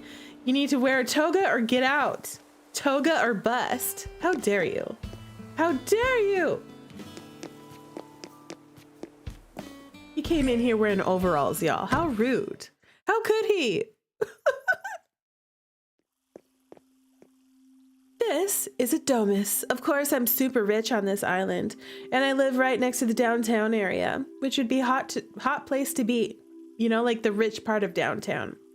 Now, in a Roman domus, this is an atrium, and it was common for an atrium to have a pool of water like this. There'd be an opening up in the sky, in the roof, so that rainwater could go into a pool of water. And it could actually also funnel down into underground area. So that way you could have your own Nope, you're not allowed. Get out of here, Dom. I'm trying to give a tour. How dare you? How dare you interrupt me? Yes, you caught me by surprise. So rude. Oh my gosh. Well, hurry up and get in here then. Okay, don't interrupt me, okay? I'm trying to talk. He's in for the tour. All right, you can stick around for a little bit, but if you talk too much, I'm kicking your ass out of here. Okay, anyways, what I was saying is that this is an atrium, okay? And the ancient rich people, they would have this place where they could collect their own water. They could have these pools of water, and then they would have a god or... No! Okay, you gotta keep... yeah, thanks for coming. Get out. Bye. See ya. Get out of here with your muscles. Okay, anyways, that fluffy sheep with muscles. Someone needs to like draw a picture of Dom with like huge abs, you know? It'd be hilarious. And like rippling biceps and stuff. It'd be funny. Okay, anyways, what was I saying? Oh yeah. They would have these pools of water. And then you would oftentimes at the head of your pool of water, you would have your family, the god or goddess that your domus like prayed to would be in your atrium. And so of course I put Venus in here. because Venus is my island's deity. And then these right here, I would put these tricliniums. That's the name of them. There were these couches that were like a bed slash couch. It's called a triclinium. And that's the kind of couch that they would have. Very similar to that. And of course I had to have my fountains because I'm rich, okay? I'm super rich. And I had to have my ferns, my plants. All this kind of stuff you would totally have. Now that I think is a ode to Apollo up there with the bow and arrow. I think that would be Apollo with the bow and arrow. I can't remember. I think it would be. And because I'm super rich, in my domus, my mansion, I would have my own kitchen. Or it could be that Diana, you're right. Well, Apollo and Diana were twins. So very well could be either one of them or both of them. This right here, this is where the servants would make my dinner for me. Yep, look, they even made me pizza. Which they did have. I picked the pizza that I picked because it's the closest to what they would have actually had in ancient Rome. So they did have mushrooms. This is like a flatbread with mushrooms on it. And maybe a form of cheese. They wouldn't have had tomato sauce. They didn't actually have tomatoes back then in ancient Rome. Tomatoes weren't a thing. But they did have, like, they would have put olive oil, cheese, or yogurt on there. They would have put spices and stuff on there. They would have put mushrooms. So it was something like a pizza, but not exactly a pizza. They did have something like a pizza. So that was the most accurate thing that I could come up with right there. They did have different flatbreads. Yeah, they really did. And then fish would be really a popular topping for it. They ate a lot of fish. They ate a lot of like vegetables and things like that. They wouldn't have so much had an apple, but they would have had pomegranates. So that's the closest thing to a pomegranate that I had. So I put a lot of pomegranates around my island and pomegranate trees. So anytime you see an apple, it's a pomegranate here, okay? They would have had different vegetables and things. They would not have had pumpkins or tomatoes. Or bamboo, stuff like that, but they did have like root vegetables and stuff like carrots. They did have stuff like that.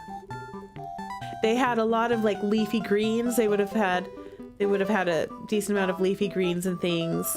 But definitely like yogurts and cheeses and fish and pork and olives and, you know, a Mediterranean diet, but maybe with a little bit less stuff in it that we have today because they, you know, nowadays Italy has the foods of the world at their fingertips, you know, just like we all do.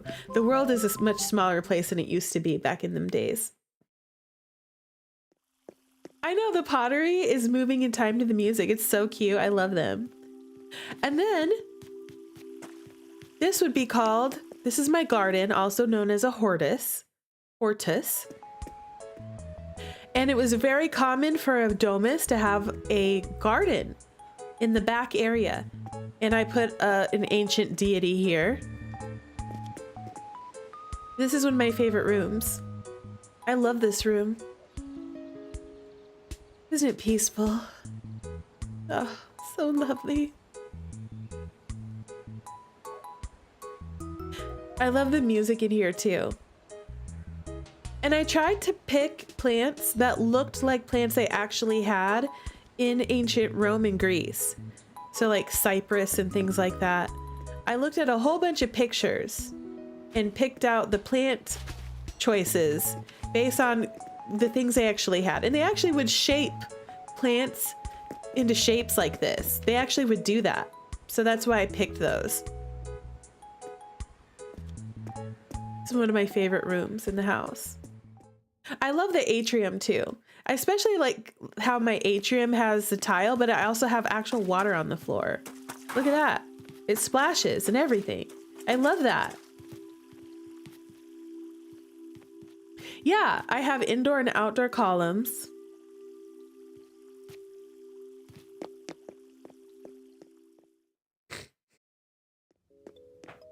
One moment, please.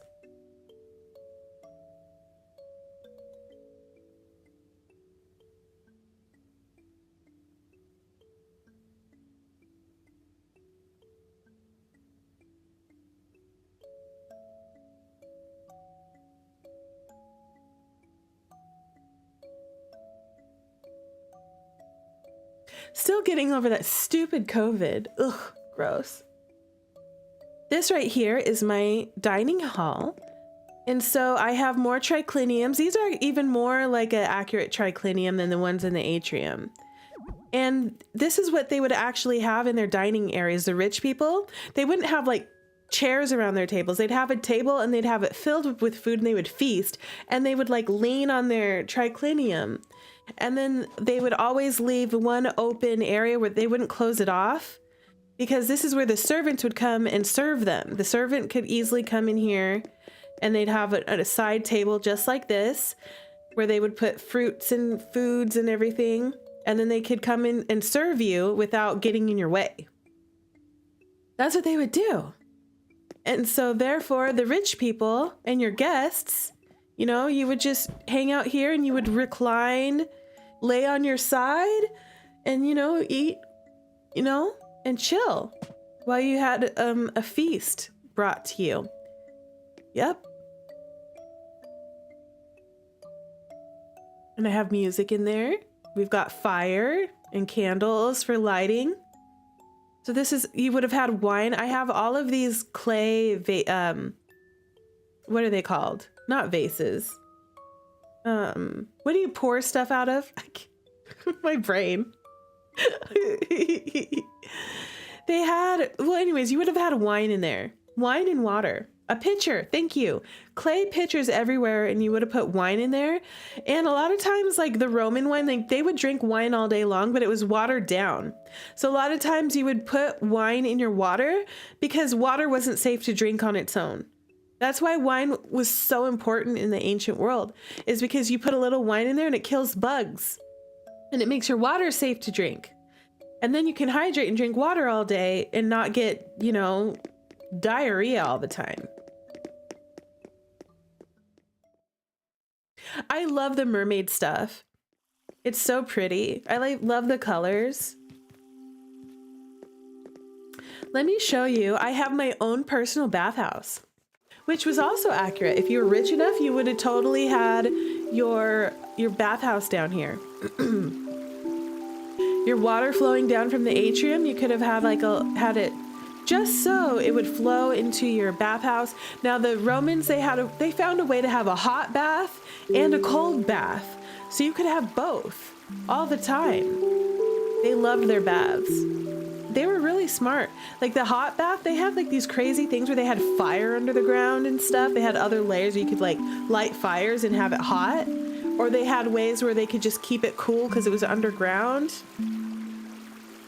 So anyways, you could come down here. There's a toilet. It would be connected to the aqueduct. Were the private baths big enough to float? Or so? Yes, they were. If you were rich enough, you could have a huge bath underneath your house. You could, and you could swim in it. You could have guests in there and swim in it. A lot of rich people did. Yeah, if you were rich enough. If you were poor, you didn't have your own bathhouse. You had to go to a public bathhouse, which is what I have shown outside, which we saw earlier. You would go to the public bathhouse. But everyone could go to the bathhouse, no matter how rich or poor you were. Even poor people would go to the public bathhouse. It was like considered a, did they swim naked or with a suit? Naked. They swim naked. They usually had men and women's bathhouses. But if you did have something, like you could have a towel on, you know, if you were like, but they didn't care about nudity as much as we do nowadays. They even had festivals and things where men would run around naked and then women would slap them with the skin of a goat, the genital skin of a goat. And that would be like, that's how you're going to be fertile. That was a whole festival.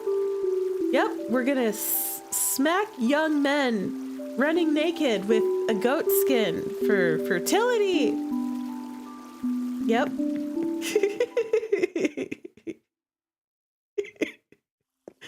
I didn't come up with it, okay? Ancient people came up with that. But yeah, nudity was not a thing so much. They didn't care about it so much back then. That's why half of the statues are all naked. Okay, so this is the bedroom / study, which if you were rich enough, you very well may have had your own study, your own little library in your house. And so, of course, I had to have a nice big bed with a little canopy over it. I have a dog. They did have pet dogs back then. There's tombs. If you're rich enough, you might have even enshrined your pet in a tomb with you when your pet died. There's actually some really heart-touching grave sites from ancient Romans made for their pets, where they put poems and odes to their pets and stuff in there. Is actually pretty sweet. But they loved dogs just as much as we do out there. And they not only for working dogs, they also had little dogs. There was a popular kind, I can't remember what it was called, but there was like a little white dog with pointy ears that was kind of like a wiener dog, but fluffy and white and pointy ears. But it was shaped more like a wiener dog, had little legs, and it was a yippy barky little dog, like a Chihuahua. And that was a pretty popular dog in the ancient world. And there's actually some old poetry and writings where people were talking about how yippy barky those dogs were, just like nowadays, you know, where people are like, man, that dog does not stop barking unless you train them. You can train them to stop barking all the time. But they also had working dogs. They had shepherd dogs. They had livestock guardian dogs. They had dogs in the military. Dogs were very, very important to the Greeks and Romans. They had hunting dogs. They had all kinds of work for dogs. All right, so this is my study. Of course, in this game, the maps were the closest that I could get to like a scroll that looked ancient. So I put maps everywhere. But they, like I said earlier, they did have an ancient form of a book. Isn't that cool? It's so awesome how I did my island, so much history in just one spot. I know. That's how nerdy I am. I love this stuff. I could go on about this stuff all freaking day. And then, of course, I completed a lot of my museum. So I had to put the posters. So I have my art poster, my dinosaurs, and I'm not quite done with the bugs yet and the fish, but I'm close. I'm close, but not quite. I'm not quite done with those. One day I'll finish up. One day I'll get 100% completion. I'll get all the fish, all the bugs, and I'll get my posters and I will display them proudly. But today is not that day. Okay, now I get to show you my mythology island.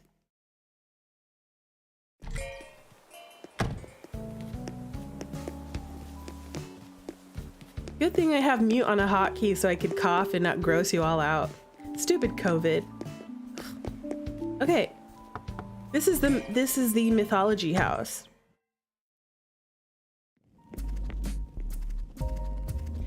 Okay, so this right here represents at the base of the mountains. You know, like the Mount Olympus? Well, imagine there's a temple, an ancient temple that's like kind of eroded away a little bit. But you could place your offerings to the gods. And so that's what these candles and the gold turtle, these are offerings. And the gyroids, you know, I just like imagine them like hanging out. They didn't have gyroids in ancient Greece. That's more of a Japanese type of creature. But I still feel like they fit in here, you know, they're fitting. I can't remember what this statue is called. If I cough up a clover, I have a 4-leaf clovid. How dare you? Okay, so each one of these rooms is going to signify a different god or group of gods. And some of them are like, there's nymphs and dryads and things that are represented as well. Gosh, it's gonna drive me nuts that I can't remember which statue. I know this answer. Why can't I think of it right now? I'm gonna have to look that up later. All right, let's start. Let's go here. Is it Nike of Samothrace? It might be. I think you're right. I think it is Nike. I think it is. Nike is the goddess of victory. Yeah, you put the statues everywhere. They belong everywhere. Okay, so this is like Venus / Poseidon. You know, because Venus was born in the ocean.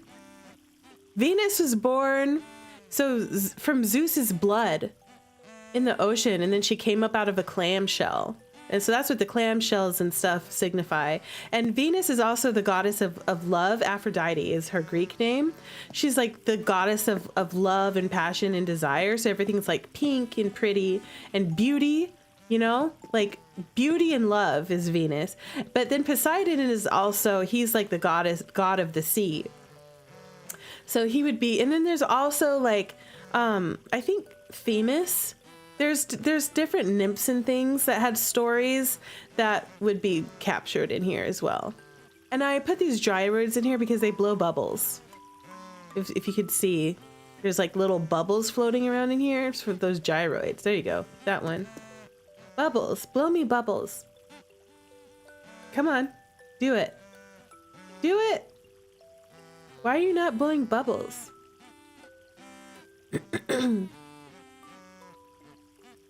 Not Cronus's family jewels in the ocean or something like that. It was Jupiter.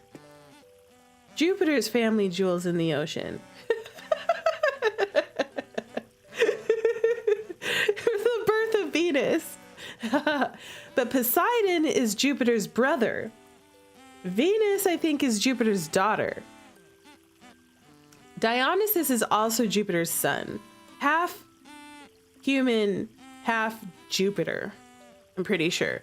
Because Dionysus, they had to like hide him as a baby, and he was raised by dryads in the forest because they were worried about him getting like taken out by the gods, because he was like, oh no. Kind of like Hercules, you know? You know how Hera was so jealous of all the people that Zeus slept with? Well, Hera used to try to kill Zeus's children oftentimes. Well, anyways, there's a lot of myths where demigods were hidden away or raised by nymphs and stuff, or raised by humans to hide them from Hera. Hercules is one of them. Dionysus is one of them. Anyway, yeah, that's the first room, under the sea. And lots of Birth of Venus references. That's another one. Okay, if we go over here, this is, I'll let you guess. Whose throne room is this? Can you guess? Lightning, thunder. Any guesses? Bowing? Zeus, you were correct. This is Jupiter / Zeus's throne room. And there's these booming, I thought they sounded like thunder. Here, let me turn up the volume so you could hear them.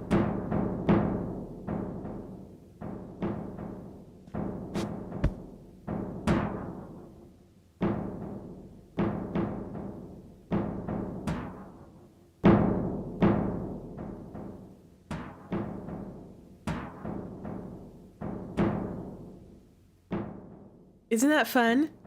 I love that. I love them so much. Hi, Adios. Hi, Midnight. Welcome, Stunner. Thank you for redeeming Treat a Pup. We should do that. Hey, puppies, do you want treats?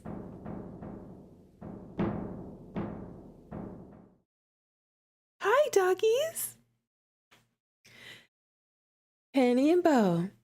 They want treats. I have a new hair color today. I got a new one because my other purple one, I had to let it go because it finally got too shredded. But now I have a new one. It's a little more of a light color purple, but I like it. Thank you for the birthday wishes. Thank you so much, everyone. Yes, it is indeed atmospheric. Hey, puppies, hi.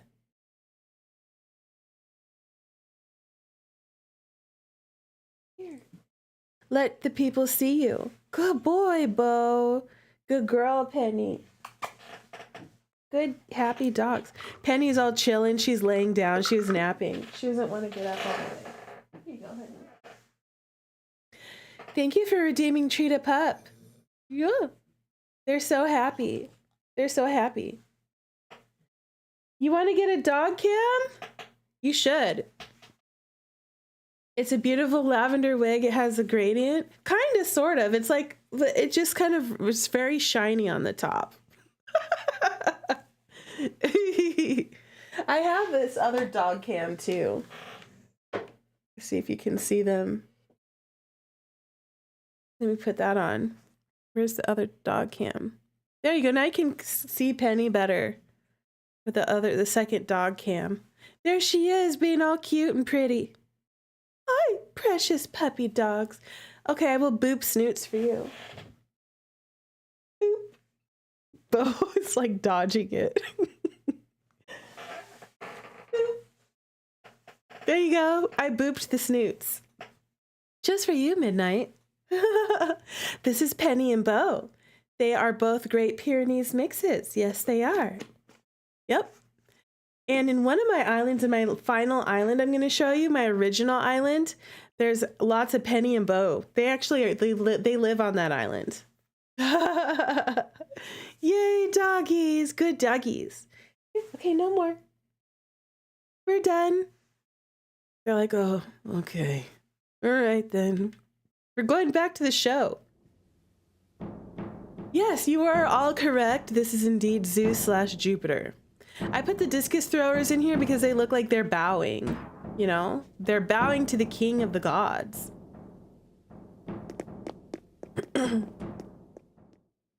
Zeus was another god that I think was raised by humans or something, because Kronos would have eaten him, because there was like a myth that his son was going to defeat him. Or it was like a premonition, a prophecy, that's the word. A prophecy that his son was going to eat him. And so when Zeus was born, you know, Gaia, I think was her name, Kronos' wife, she had to hide her children from Kronos, because he was a big old cannibal. All right, so this is a combination. This is Hephaestus, who lives in a volcano, and he creates all of the weaponry for Mars, the god of war. So Hephaestus and Mars are both represented in here. So we have all of this war and weaponry, that we're also inside of a volcano, which is right along for the myth. We've got forging, we've got crafting in here. That's all for Hephaestus. And all the swords and everything. It's like Hephaestus is making weaponry for Mars to be a conqueror. Yeah.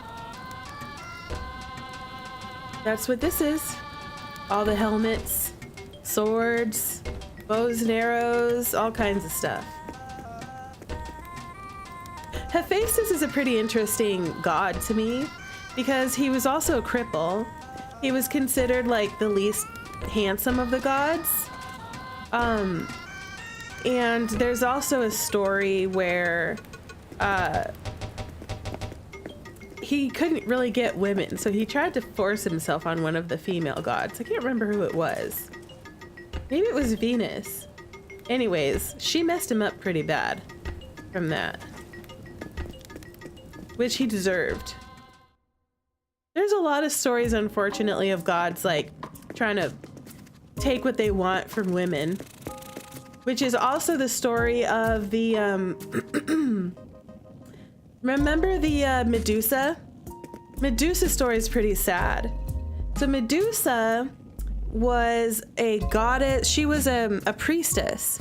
She was a virgin priestess for the shrine of Athena. I believe it was an Athena. I think it was Athena. Yeah. Athena was the goddess of wisdom. And so Athena was trying to hide, well, she was protecting her women by making them priestesses. And unfortunately, one of the gods had his eyes on poor Medusa and thought she was hot stuff. And so she was trying to get away from these men. And I think it was Athena who turned her into a monster, so that way anytime a man tried to get to her, all she had to do was look at him and he'd turn to stone. Well, then later on, she kind of became one of the Gorgons that ended up being defeated by, what was his name? Perseus? Yeah, I think it was Perseus. It was Perseus, right? Not Pericles. It was Perseus. Anyways, we've all heard the story about Medusa and the Perseus and stuff. But originally Medusa was a priestess who was supposed to be a virgin, and she was turned into a snake monster to keep men away. Real. I love mythology. Okay, so you know how the sky, I should have turned this into a chariot, but I just wanted to put constellations up here because there's a lot of mythology around various different constellations, and so that's what this is all about. It's about constellations and celestial bodies. Now, the sun and the moon was dragged across the sky by a chariot, and I wish that I had put Helios's chariot in here, because I could have used Santa's sleigh item for that. But I didn't. In hindsight, I would do that. But I ended up putting, I put pillars and stuff back there because it's cold, you know, at night in space, stars. But it's constellations. Was SA common in ancient Greek and Rome? Yes, it was very common. Women didn't have the same rights as men did back then either, which is sad. Though they did have it better than a lot of other places. In the ancient world, I'd rather be a Roman woman than be like a woman in another culture. Because at least you could become you could have your own business if you could be a merchant woman and own your own business and be independent in ancient Rome as a woman, where there's a lot of other cultures in the same time period where women weren't allowed to be merchants. They weren't allowed to have their own businesses or have their own households. But as a woman in ancient Rome, you could have your own household. You could have your own money. You could, you could have all of those things. Now, did you have as much privileges as a man would back then? No, absolutely not. But unfortunately, it was very common. There's there's a famous piece of art. And I'm going to use a term, because I'm on YouTube too, but I'll call it the Grape of the Sabines. And that is a famous art depicting, there was the Sabine women, there was a war, and the warring men came in, they fought all the men off, and then the women and children were left, and instead of laying waste to the land any further, they basically, in their minds, they conquered and they took their wives. In other words, but to the wives, they didn't want that, so it was grape, unfortunately. But that's there's a famous piece of art called the Grape of the Sabines, and you can see that in museums. You could look it up online. Very famous piece of art. But that's a little bit of, Romans would totally do that. They'd go conquer the soldiers and then they'd bring home wives. Whether or not they were willing. This down here, this is the underworld. This is what this represents. This is the river Lethe, the river of forgetfulness, or it could be the river Styx. Here's a boat here where the ferryman could cross you across the river Styx to the afterlife. Right here, we have divination, we've got magic crystal balls and stuff. That apple back there is supposed to be a pomegranate. And a pomegranate is important because of Persephone. So one of my favorite myths is Persephone and Hades.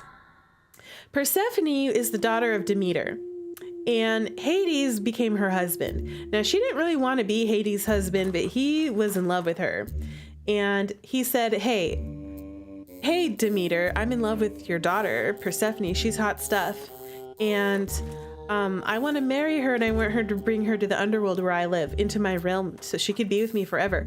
And Demeter was like, oh, hell no. You can't have my daughter. I love my daughter. You're not allowed to have her. Well, eventually he was so persistent, Hades, that finally Demeter was like, all right, fine. I'll let you have her for a little bit. She can visit, okay? She can visit for a little bit.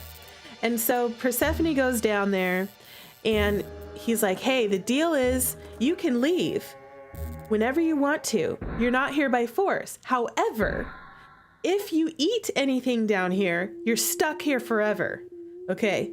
And so Persephone is like, I got this in the bag. I don't need to eat. It's fine. As long as I don't eat anything in hell, I'm fine. Well, anyways, Hades actually treated Persephone really well, and, there'd be food around. He kept her in a really nice room. She was treated like a goddess that she was, like a princess, like a queen. And then one day, though, there was the most delicious looking pomegranate, and she loved pomegranate. They were her favorites. Pomegranate seeds, she loved them. And so she was like, you know what? If I have one little tiny seed, it's fine, right? And then I could still leave and go be with my mother on Earth. Well, she was tempted by this delicious pomegranate and decided she ate one pomegranate seed. And that was enough. That sealed her fate, where she could no longer leave. She was stuck in hell. Hades was like, you ate one of them things. You can't go back. Well, Demeter was so depressed that her daughter was now stuck in the underworld forever, that winter came. She stopped being the goddess of the hearth. She's like, you know what? It's going to be winter. It's going to be snow. It's going to be cold. You can't grow anything. Screw you, because I'm separated from my daughter and I'm so depressed about it. So winter came, and it was a long winter. And then the people were like, we can't live like this. We need to have produce. We need crops. We need the sun. Please. And they started begging to the gods, please make this long winter end. And so Hades was finally, and Persephone was all crying and stuff. And Hades didn't want her to be sad. He was in love with her. He genuinely loved her, Persephone, his wife. And he was like, you know what? I don't want you to be sad. How about this, okay? How about we get shared custody? He's like, how about part of the year you have to live in Hades, in the underworld with me. And then the other part of the year you can go back to mama. And then spring can come and summer, and we can have harvest season and all that kind of stuff. And so that's what they agreed upon. And from then on, whenever Persephone had to be in the underworld, then that's when it was winter time, because Demeter was so upset.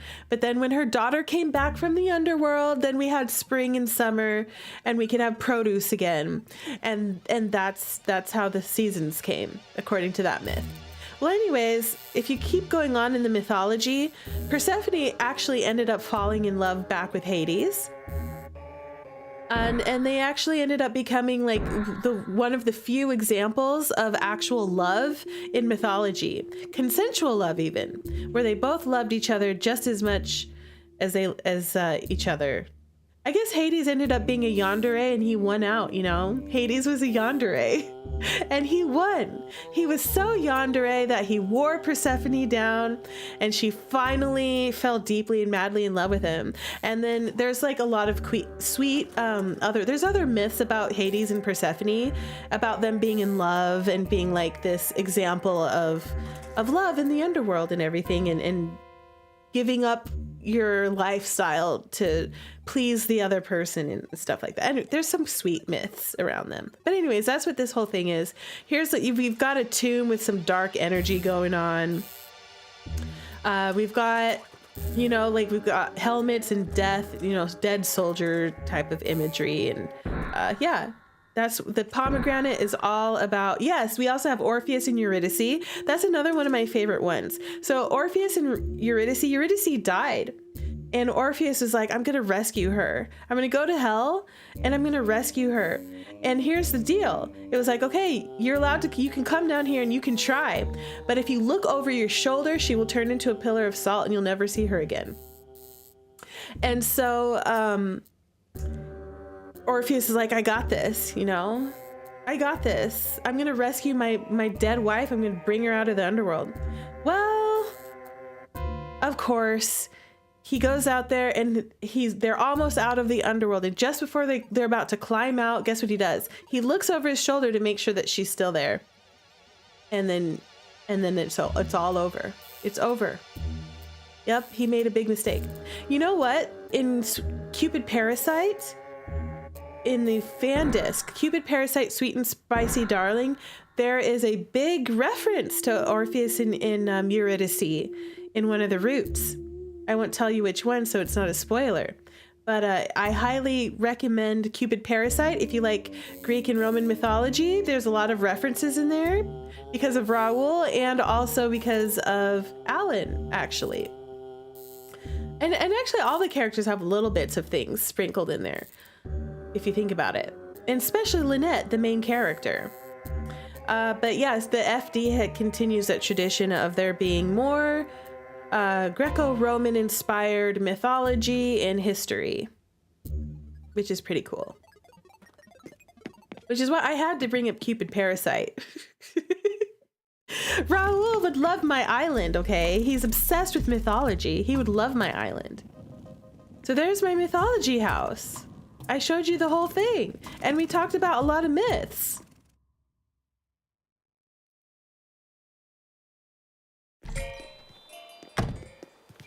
I don't like Rossetti being there right now. Get out of here, Rossetti. I wonder if anybody else is in their house that wasn't there before. Let's go check. Are you home? Are you home? I could have taken a shorter way, now that I think about it.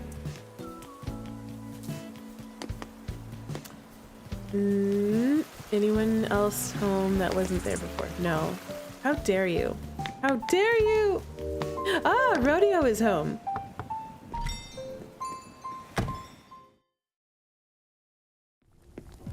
Okay, so bulls were holy. Also, there's in the time of the ancient Romans actually had an interesting relationship with the Egyptians, and so I put an Egyptian bust in here. Well, that's not even Egyptian, is it? It's is that Nefertiti? I can't remember who that's supposed to be. Anyways, there was some influence that was brought over from trade and culture brought over between Egypt, especially in the time of Cleopatra. You know, I wrote a paper one time about how Cleopatra was the downfall of the Roman triumvirate, you know, because she was involved with Pompey a little bit, Caesar a lot, and Mark Antony a lot. So, and she was knew how to play her thing. She knew how to be powerful in her way as a queen and as a woman, and she was not afraid to use these men, these trifling men, to gain power. Well, it didn't all work out for her in the end, but she died young. But anyways, I had to put a little nod to a more Egyptian style. This is like a Egyptian / Roman / Greek style tomb down here. Underground. Yeah. It's pretty cool. And of course, bulls were holy. They were holy. You would use them in funeral rites and divination and stuff. And he's creepy looking too, because he's got red glowing eyes and stuff. So he had to have like the creepy tomb thing going on. Perfect. Princess, please stop ripping up the carpet. Let's see if anybody else came home. No. No? Why are y'all not coming home? I love these little Easter bunny, these little planters right there. I love those. Those are so cute. There were rabbits in ancient Rome, so I had to put rabbits everywhere. If you look around the island, there's like little animals and pitchers and pots. There's just more rabbits, butterflies, all kinds of stuff. Oh, this place looks really cool at night because the lamps glowing. But yeah, this is my pride and joy island. You're off work, Milky. Congratulations. I'm glad you're off work. I love this island. This is it. It looks a little different when it's all glowing at night. I have one more island to show you. And there's not as much storytelling behind it. It doesn't have history. It has fairy tales behind it.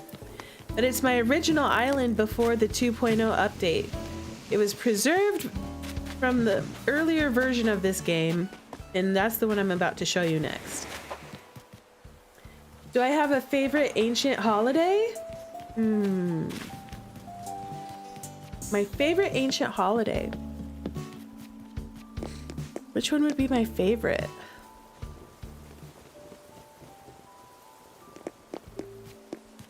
Well, there were ancient holidays that were actually the precursor to Christmas, you know, where they would celebrate. There was a lot of holidays around harvest festivals. Maybe Saturnalia.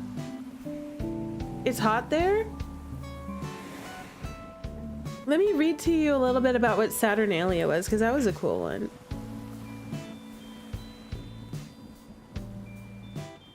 There's a festival.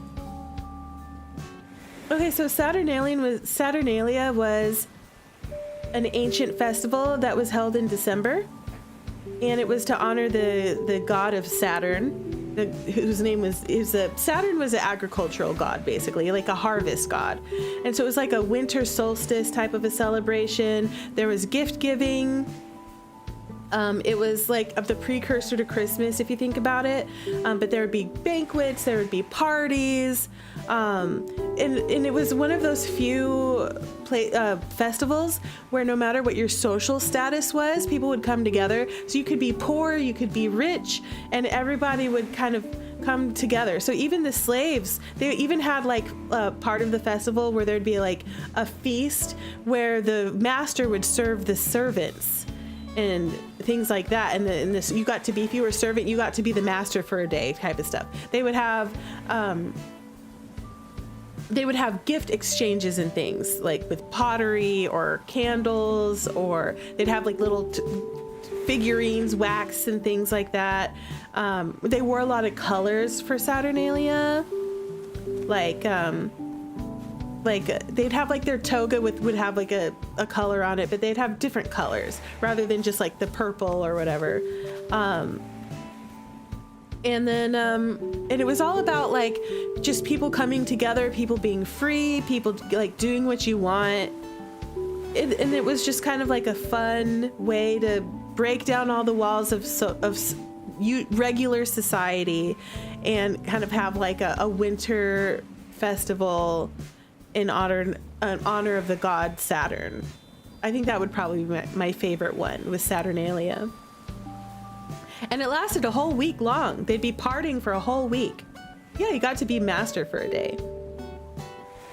I feel like this is one of those islands you'd get blessed with when Luna dream surprises you. Right? Sometimes the surprise dreams are the best ones, you know? You're like, wow, I just woke up and I'm in Wonderland. How did that happen? I love going on island tours. One of my favorite things to do when I'm just hanging out by myself and, you know, just chilling is I like to do dream visits, island tours. I'll look online for them. I'll look for island dream addresses for anybody who has completed islands. I'll go check out Luna and see what surprises I can get out of it.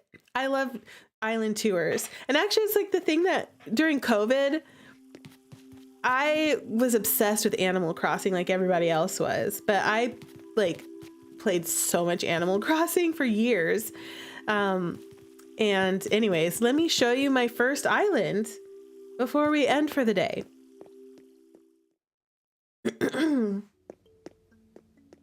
Wrong room. Actually there was a YouTuber. There's been a couple of YouTubers that have toured this island on their thing. I have one YouTuber, two of them that are kind of big, but Crossing Channel and Dan, what's his name? Anyways, both of them toured this Lyria on their channels. And I have on my YouTube channel, I have a collab playlist. So you can see what their impressions of Lyria was, if you want. You could call it either Lyria, like The Witcher, or Lyria, which is how it would have been accurately pronounced in the ancient day. Either one is fine. Okay, my first island. My first island went through a few different iterations, but this is the one that I made a dream address for.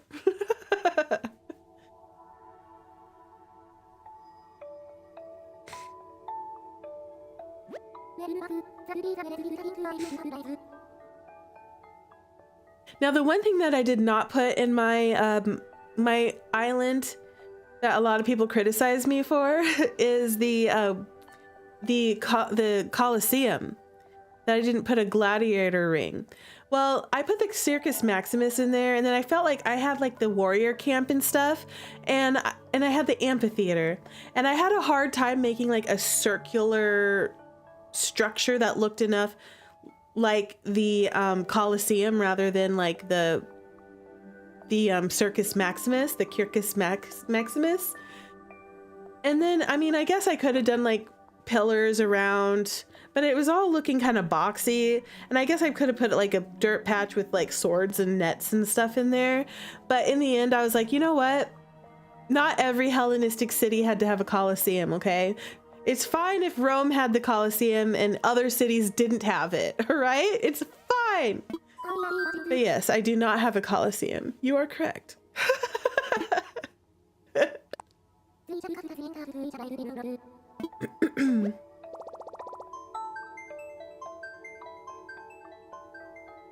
now I finally get to tell you all the research and the stories that were behind my island. Okay, so let's go by name. We're gonna go to TeaTop. I used to name all of my Animal Crossing islands TeaTop back in the day. Oh, no, let's go to revisit ones. Revisit a dream.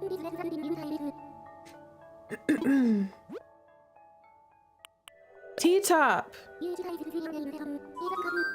Yes, that's correct. Yes, it is. Yes, it is.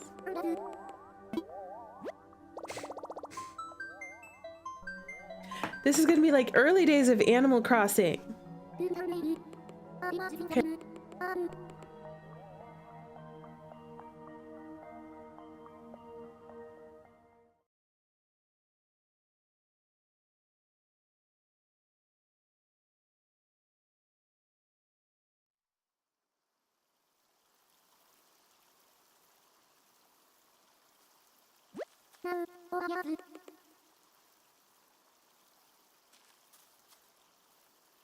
Okay, welcome to TeaTop.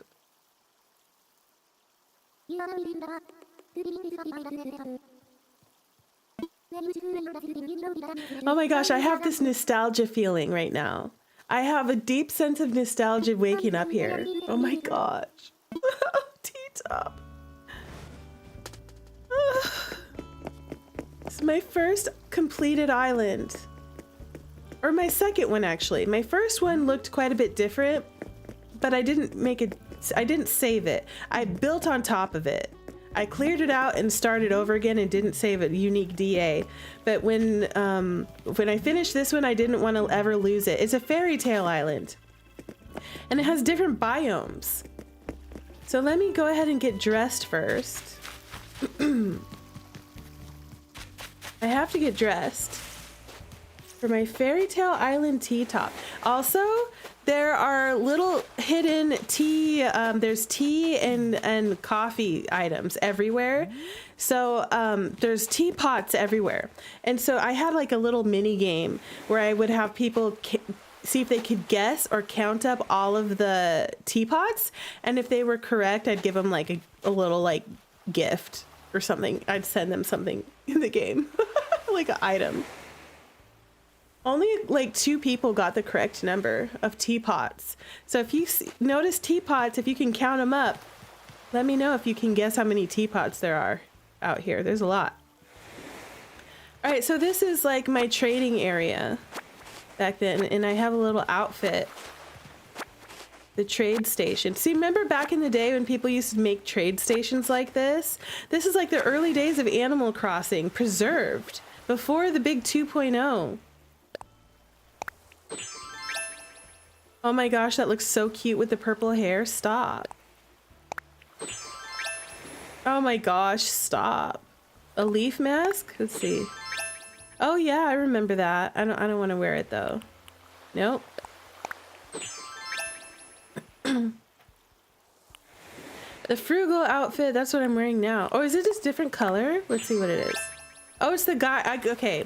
If you were a guy and you didn't want to wear a dress, I put a different frugal. You could be a pirate, you know, it's fairy tales. A shell dress. Of course, you could be a mermaid. You could be a mermaid. I put the shoes out there for the frugal outfit. A fairy dress. Imp horns. Oh, I remember. This is one of my favorite little outfits. And a rose wand. Oh my gosh, stop. Okay, no, I want to do the little frugal though. I'm feeling the hat. We're doing this. And we're doing the... No, not the crown. We're gonna do the hat. We're doing the hat. Yep. Okay, and... I think my outfit is complete now. I like the flower. We can keep that. I look adorable. Look how cute I am. Oh my gosh, stop. I love this. Okay, so we're all ready for Fairytale Island. Okay. Here's my old my doppelganger. Hey girl, hey. She's got her little fairy outfit on. Isn't she cute with her little rose head garland? She's adorable. My character in my ancient Rome island says, eat, drink, and be merry, which is a famous saying for ancient Rome. So look, we have a little train. This is back before there were trains in the game. You had to be creative and make trains out of items. I made a train. And there's the bear. He's got the ticket items. There we go. Yeah. And this is a train station right here. Look. See, there's a little teapot. Count that. There's these teapots. They're everywhere. They're everywhere. The teapots are everywhere. Oh, let me show you my you gotta see the flag. See, I made that. I drew that on here. It took a few trials to get the shapes just right, but I made that flag from scratch. I'm very proud of it. Sometimes I can kind of draw, you know, I can draw. There's another teapot. There's a teapot right there. Are you counting? You better count. Okay, so this is like the jungle-y. So there's different biomes here. So the first one is like forest, jungle, like more like warm, jungly kind of biome on this level. And my villagers were, who were my villagers? We have Shep again. I used to have an all dog island for a while. Oh, there's Bo. Bo and Penny are on this island. Penny and Bo. And then other characters that have random names. Humans, so just so I could have more houses, because I liked to do houses. Oh yeah, I forgot him. Marty. I have Marty from the Hello Kitty update. I've got Boone. I have Anka. I have Dobby. Shari. Bo. And Bo. And Sprinkle and Molly and Maple. I think I just picked them because I liked them and I thought they fit my little biomes that I was going for. So I was like, I have to have the monkey people for these little, the jungly areas. Okay, here we've got on the sand, we've got little ancient Egypt going on. Of course, Anka. I don't think back then you could decorate the inside of the houses. This might be original to, yep, this is, I don't think I could decorate their houses back then. I think this was before the update where you could decorate their houses.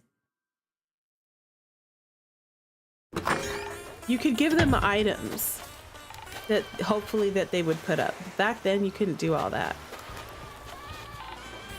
Yep, this is the best you could do. But it's not bad, it's kind of cute actually. I put lots of stuff on the ground to kind of give it a fuller feeling. You know, there's an octopus hanging out, starfish and stuff. And then over here, go inside. Oh, no, I'm not trying to do that. I just want to go and check out Boone's house. I want to see what it looks like in there. Yeah, this is definitely his original house. I did not do this. I would have made it a lot cooler, but it's not bad, you know, it's kind of cute. All right. All right, Boone. Out of all the baboons, he's the only one I like. I can't stand the other baboons in this game. Especially Rocket. Anytime I had Rocket on my island, she'd get booted immediately. I'm like, get out of here with your ugly mug. Poor Rocket. Yeah, exactly. Slap her with a tentacle. There's Penny. Hi, Penny. Doesn't she look like Penny? It's like, this is Penny. Woof woof. It's like the Animal Crossing anthropomorphic version of my dog Penny. Here, let me put on dog cam really fast. I don't even have it on here anymore. Let's see, it's only on this one. There she is. She used to have, when she was younger, Penny had an all black snoot and just a little tiny patch of white on her chin. Now the white on her chin has grown in. So when I made this, Penny was quite a bit younger and she had the all black snoot and it really looked like her. There's Penny. Yeah, I made her, she's a dog. I gave her a dog snoot. She has like little floppy dog ears with the hat. Doesn't it look like a dog? An anthropomorphic dog. There she is. I made so many little random characters just so I could have more houses and more characters to like dress up like fairies and pirates and Fairytale type of stuff. And Penny and Bo.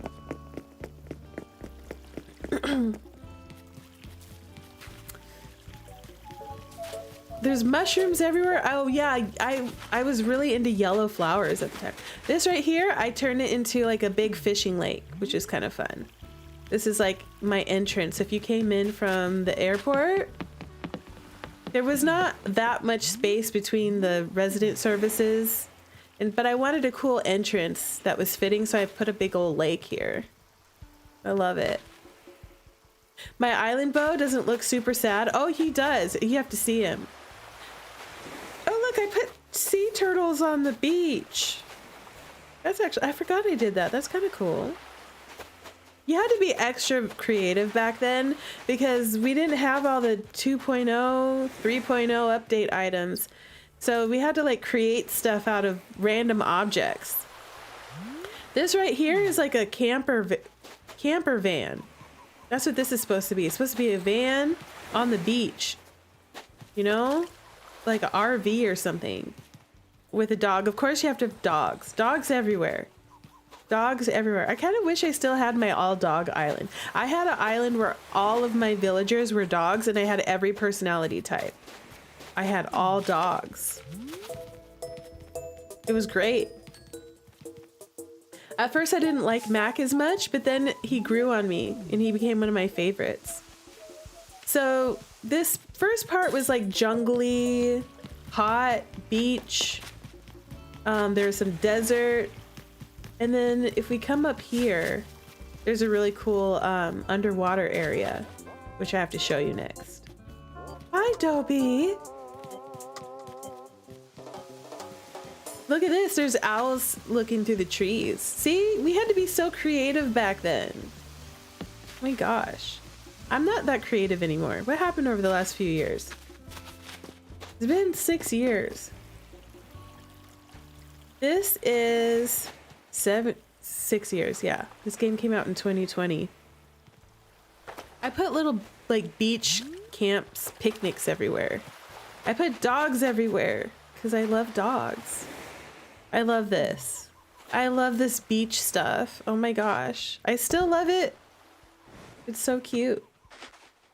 Okay, this is a cool touch up here. Look, I drew this.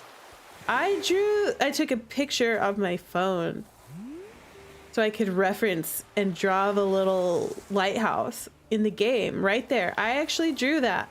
And then I put the lighthouse right there. Yep.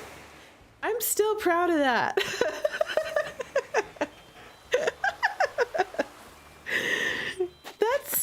That's still fun. I like that. Okay. Okay, then go back onto the trail. Back onto the trail. So now we go underwater. Look at this. Now we're underwater. I didn't have gyroids to blow bubbles back then. But if I had gyroids to blow bubbles, I would have put them all over the place in here. But look, we've got like underwater sea plants and stuff, and we got fish and giant scary spider crabs. Yep, and anchors and stuff. Yep, we're underwater. That's what's happening right now. We are underwater. Which brings us to our first house that we'll check out for the day. Down here.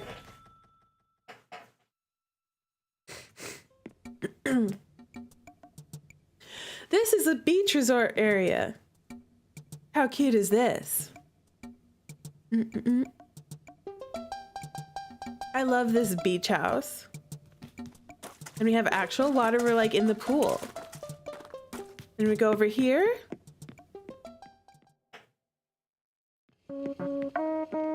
This is like a pirate cabin. If you're like Captain Hook or something.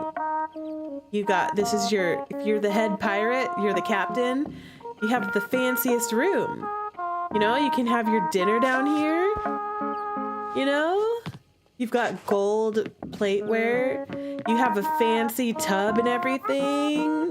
You even got a throne, because you're the pirate king. Okay, that's what you are. You are the pirate king. You have your own parrot over there. You gotta have a parrot. You've got treasure everywhere because you're a successful pirate. There's crowns and treasure and gold. Yep. You're Captain Hook or something. You're even bougier than Captain Hook. You are a bougie pirate king queen. That's what you are. You are what Monkey D. Luffy wants to be. Okay, and then in here, this is I think I put a tiki bar in here. That was like the obligatory thing.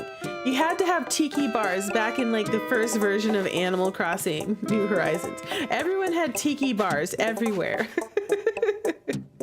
So I had a tiki bar. I had all of the trends represented. Yep. I loved this tiki bar.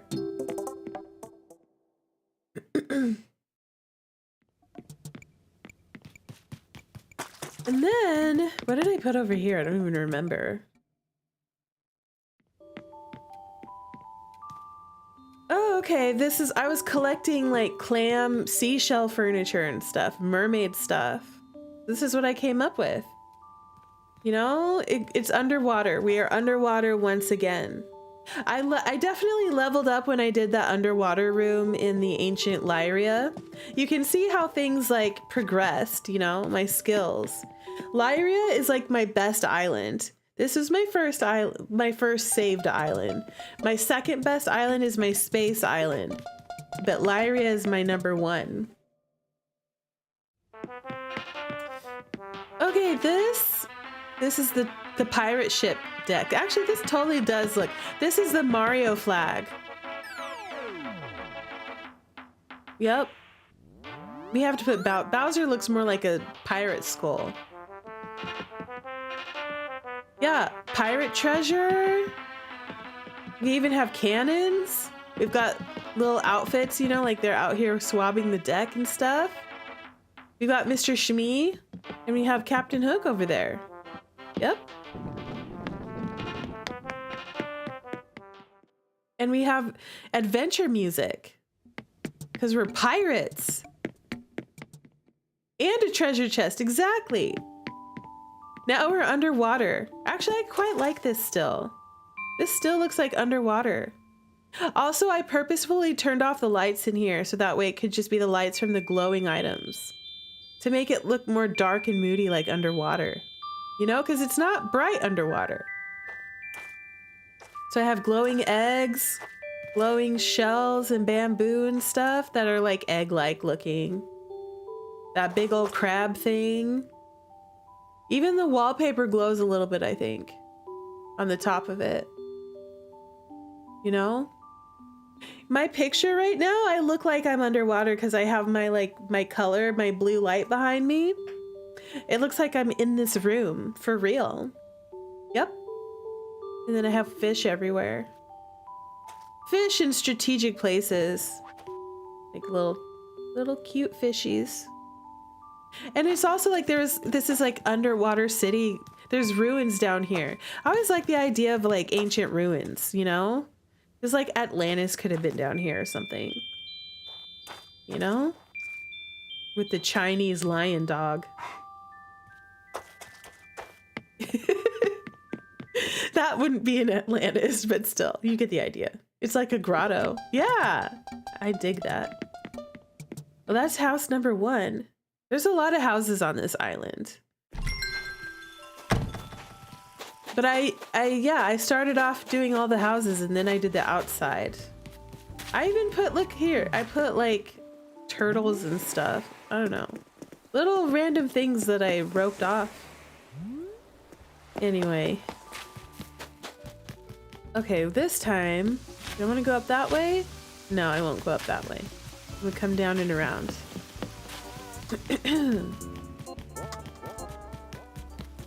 Look, I even put like a little rail, you know, the train is coming. So here's like these, a railroad crossing with the sign and everything. Also, there was more teapots in there, but I didn't like point any of them out. Let's go through here. This is what I did with Nook's Cranny. Oh, one time I had a haunted hospital in here and it was the coolest thing ever and I wish I saved it. I'm so sad I don't have the haunted hospital anymore. I might have to recreate it. There's another teapot right there. And here's what I did with the Taylors, the Able sisters. Which this turned out cute. I put a little outdoor stall, which I still like this. I made all these outfits. I made those. I think I have them. I totally think I saved these on all my other characters. I did. Okay, I made a lot of these outfits. Let me show you the outfits that I made really quick. You're home safe, but the car, check it. Your car has a check. You gotta change your oil. Isn't that what that means? To check engine light? You need to change your oil. All right, so the red saloon dress, I designed this. And I have a hat that I made with it. Oh no, it goes with the little hat. You know those like little side top hats? Little tiny top hats? That's like, there's an in-game item that was like a little red and black top hat. Yeah, mini top hat that I designed this dress to go with that mini top hat. But I don't have it right now. Maybe I'll put this boater on just for kicks right now. Okay. Just so you could get an idea. All right, so here's the one of my dresses. I made this saloon dress. Let me take off the purse.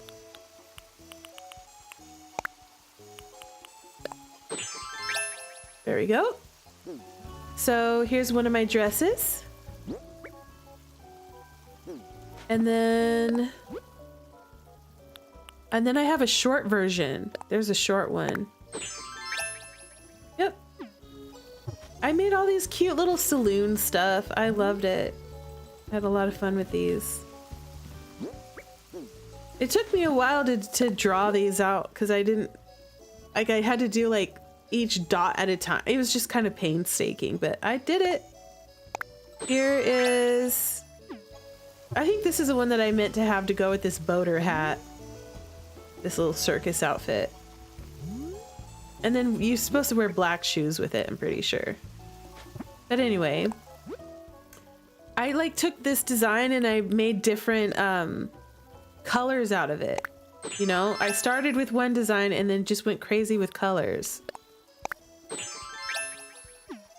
So here's one. Again, it's the same design as the saloon. It's just different colors. I love it. My fashion show. And then I did, oh, this was my Halloween. I did Halloween colors and I made a Halloween hat. I made 2 versions. I did a pumpkin, a purple and a pumpkin one. This is the pumpkin one. Look at the hat. Isn't that cute? That hat actually was pretty easy to make. Here's my purple. And then I have an orange one. And then I have my favorites, these little maid outfits. Like this. And they each have a hat that goes with them. They're just different colors. I love these.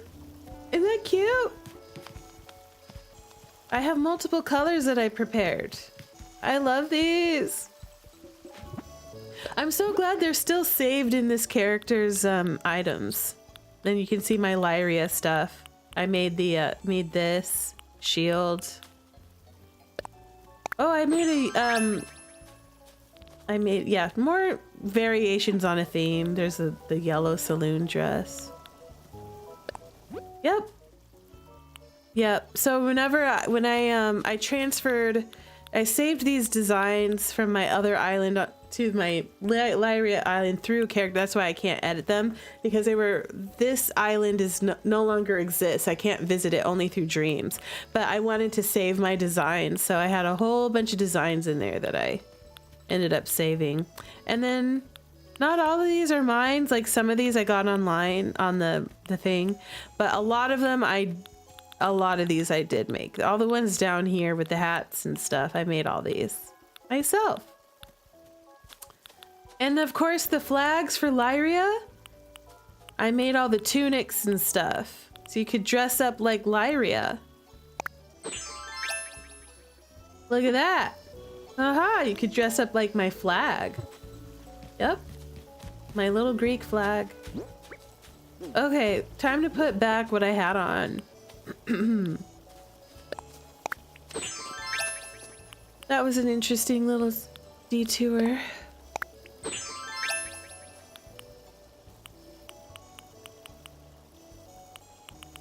Let's see, frugal. Okay. I gotta find the Bow Islander. There he is, that's him. That's Bow Islander. See, he's got the sleepy face. Oh. Bo was sleepy and sad looking from birth, okay? Even as a puppy, he looked sad and sleepy. People thought he was an old dog. People would be like, oh, is he like 3 years old? And he was 6 months. I'm like, no, he's 6 months. He's not 3 years old. Bo is an old soul. An old soul. He always has been. An old soul. But yeah, there he is. He's got the sad face and everything.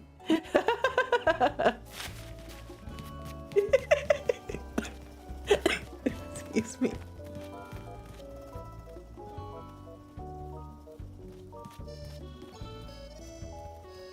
I still have that stupid cough. Okay, this is like my little Easter setup. I made this for Easter one year. My Bo is so handsome. I know. I thought this was super cute. There's more teapots. There's a teapot. Another one. This was from the festival or whatever. I could dance. Look at how cute I am dancing. Yay!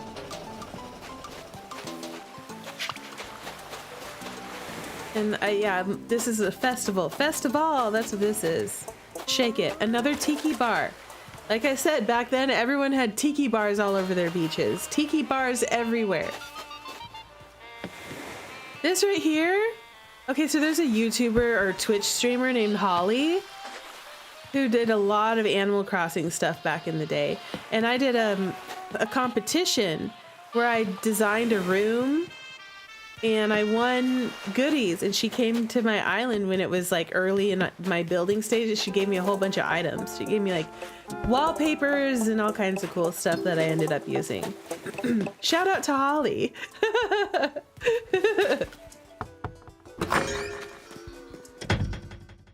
Okay, this is, whose house is this? Shari. Oh. Oh, I forgot what your house looked like, Shari. Charlie, I think Shari is a sisterly villager. But anyway, she's in my little like jungly area of my island, which is the base floor. Jungly, so I made a tree house. She has a tree house. And you can actually go up there by this way. Now we are in the tree house. Shari's tree house. Isn't that fun? Isn't that cool? Yep. The tree house. Okay, there's another teapot right there. More picnics. This is my honey bear area. My honeybees, honey bears. There's a little secret right here. So we could actually go inside a beehive. We'll do that.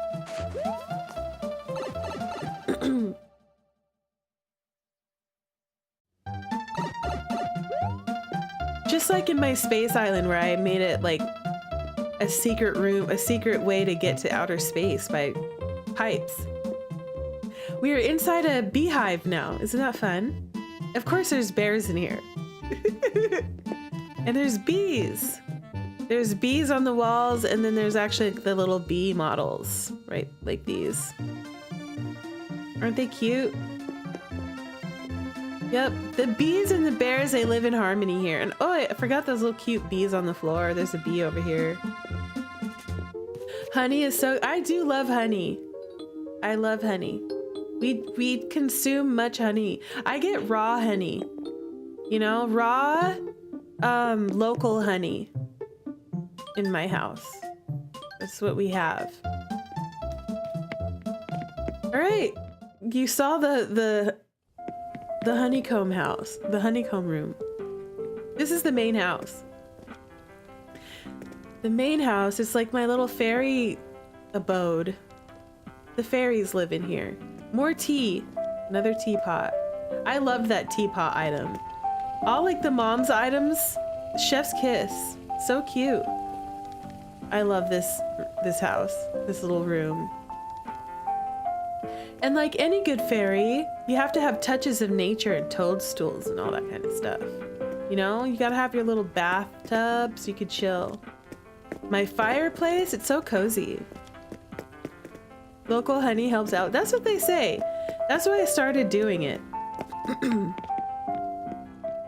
And it's supposed to be good for you in other ways.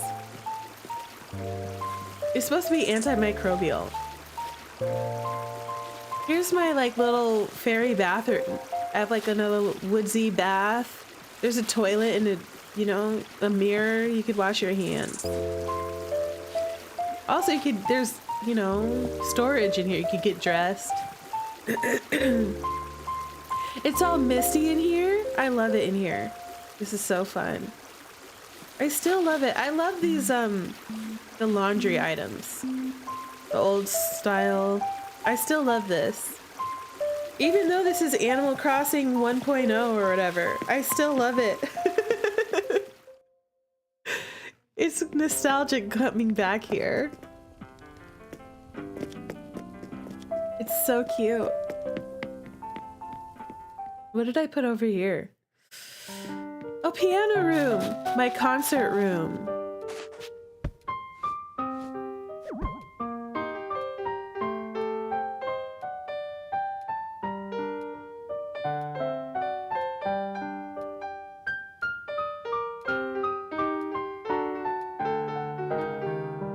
Yeah, play it. Play that piano.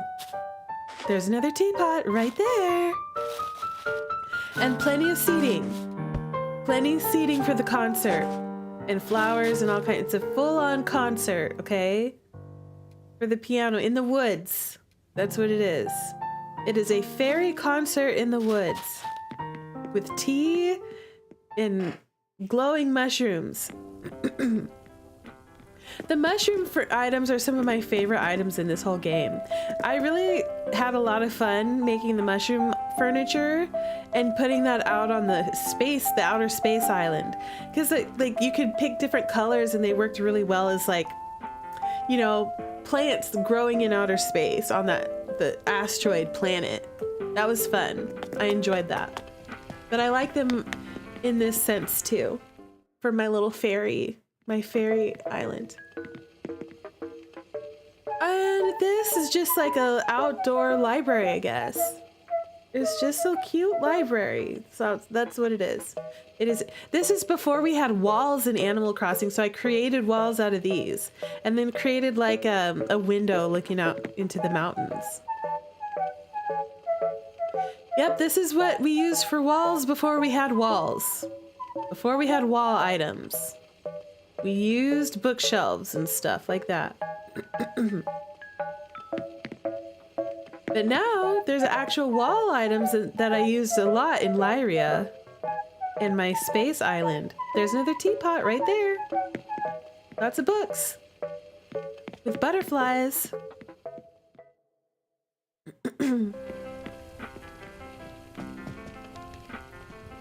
All the flowers are still lots of little details, little things hanging around. All right, let's go upstairs. This is the room that I won that award with Holly, that I won the competition with. Except for I put Shep in here. I did it in Harv's Island, and I put Shep and Cookie, I think. They were like on a little date. I put Shep and Cookie in here on a picnic date, and it was so cute. They're two dog characters. Yep. I love this room. So cute. I really like the idea of bringing the sky into the room with stars and stuff, but like not making it just all sky, but putting the ground. I don't know. I just like the idea of fallen stars, I guess. I like that room.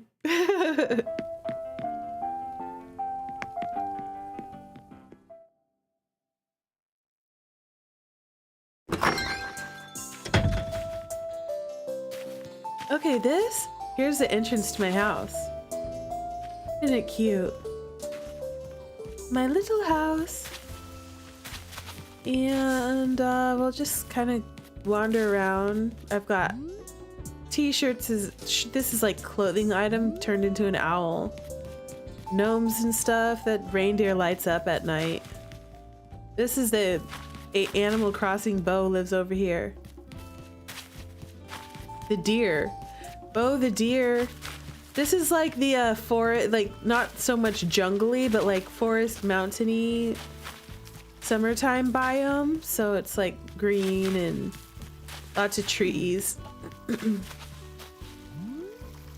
And you can see little bits of the snow biome on the top. There's 3 levels. Each level it gets colder as it goes, basically. So this is colder than the floor below. Which we didn't finish seeing the below area. We'll go down here like quick. All right, Bo and Penny have their own houses. So I have to show you that. Oh, look at my little pumpkin patch. We'll go to Bo's house first because it's right here. Bo's house with his little picture that I drew.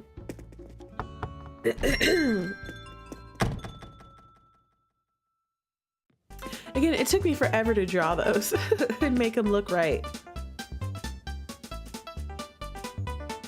Okay, so this is the barn, little horse barn. Horses everywhere. Oh my gosh. This is so funny. This is where I had the saloon stuff. This is why I drew the saloon, that made the saloon dresses, because I had this in here. There she is, the saloon dress. This is the one I did. The red one. I made that red saloon dress. There's a hat that looks like it. I did not make that umbrella, that was in-game.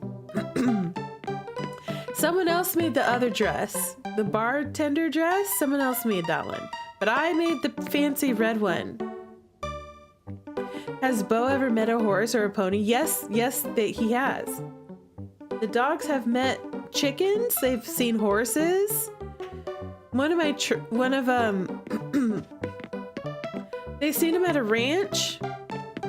And then there was a horse that was at the, remember the dog trainer I was talking about who'd had the service dogs? They had a horse. And they would bring the horse around to help the dogs get used to horses. So Bo got used to that. He was scared of the horse, but he was behaved. That was the point. My cute little saloon. I love this, actually. This is adorable. Cute. Bo had a little Western themed house. I made like so many characters so I could have. Okay, this is the first. Remember when I showed you Renee's little whatchamacallit? The winery in the cellar? Well, this is the early version of that. Still, the hats worked pretty well on the walls. You know, that's still cool.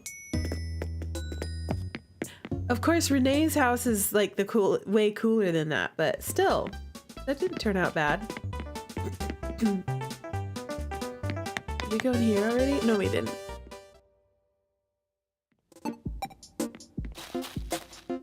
This is cool. Lumber. And bears.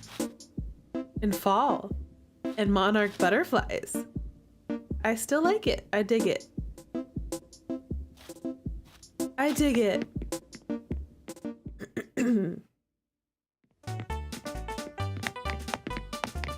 All right.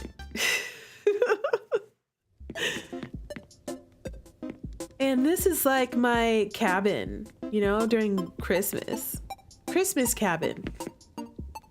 I would stay here in real life, you know, like a romantic cabin with my husband, you know, or we'd have a little brick oven and, you know, could have a little shower and a tub on the wall. I'd like to have like a curtain on it for privacy, but you know, I've been in like honeymoon suite that had an open tub before and it was fine. You know, a little closet or bathroom in there. Not bad. Little Christmas sleigh over here with all of our pretty dresses. Yep. I like it. It's perfect for a romantic getaway.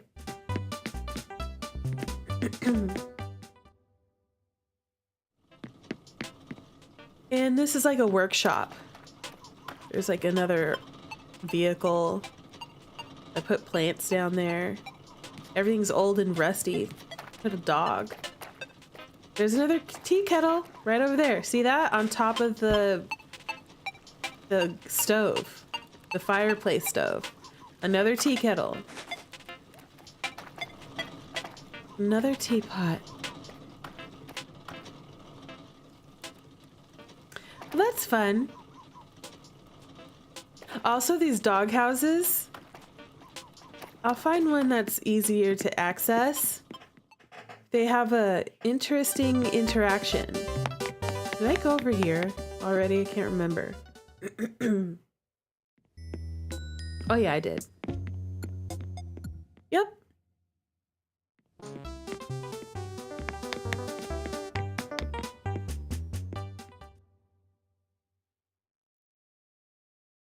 Because I have so many houses in this island, it's actually bigger than it looks. Is Penny's house nice? We're going in there right now. This is Penny's house. Ooh, look at this. Isn't this nice? Penny has like the fairy hotel.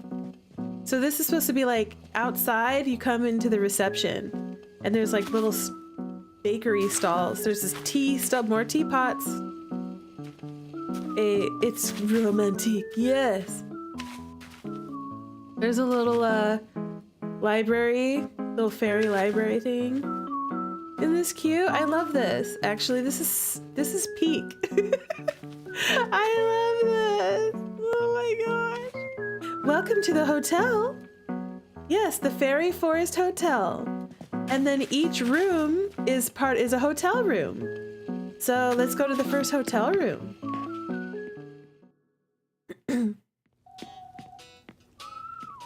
It's like they each get their own little hotel cabin. Like the floor is grass. It's falling apart, but it's cute and charming, okay? It's adorable. Don't worry that it's falling apart. It's the charm, okay? It's the aesthetic. Yep. It's all about the charm. I love these teddy bear items. Books and stuff. You can keep warm. I would stay here. I would stay here.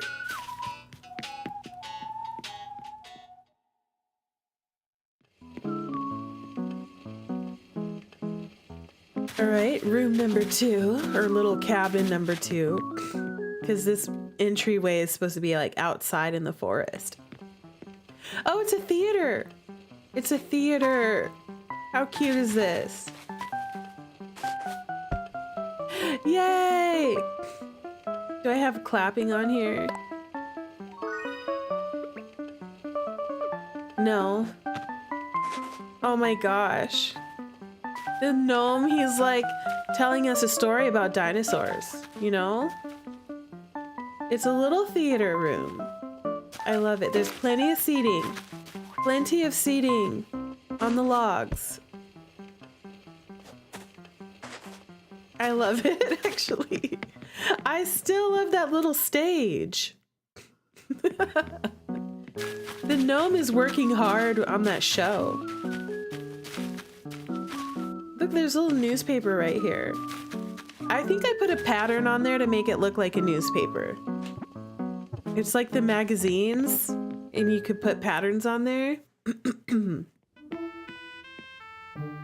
Ah, yes, this is the double twin room.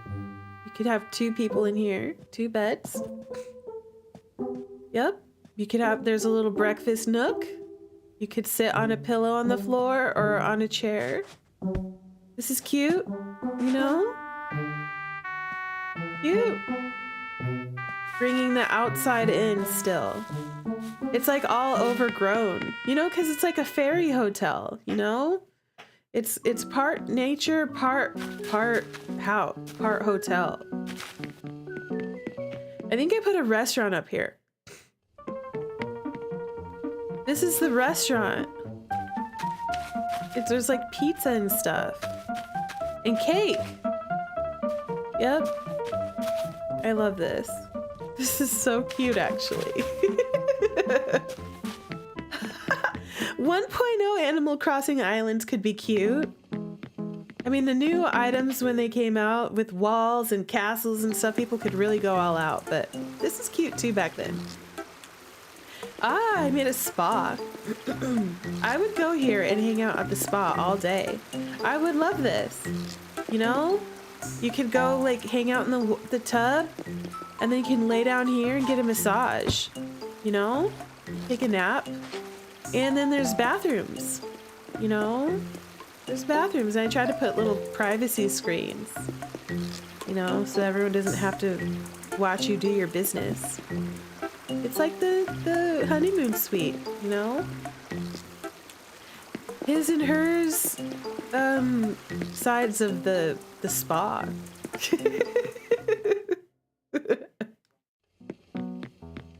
As they say. Okay, that's Penny's house. I actually quite like Penny's house. Penny's house is one of my favorites.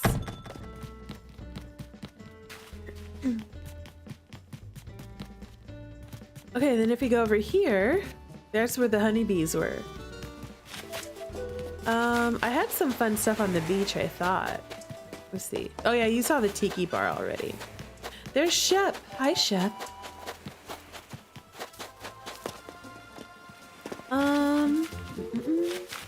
This is my camp. This is the camp. Back then, this is like the original kind of typical campsite, but I added onto it, you know? There's extra tents. There's like a little work shed. Cute. It's adorable. It's cute. It's a peninsula campsite with a hammock and everything. Animal Crossing 1.0 camp. And look, I even have a little sign. This way to the camp. Go that way. Look, there's another teapot right there. There's an owl back there. Look at that little creature. There's a little bunny in the cliff. You see that?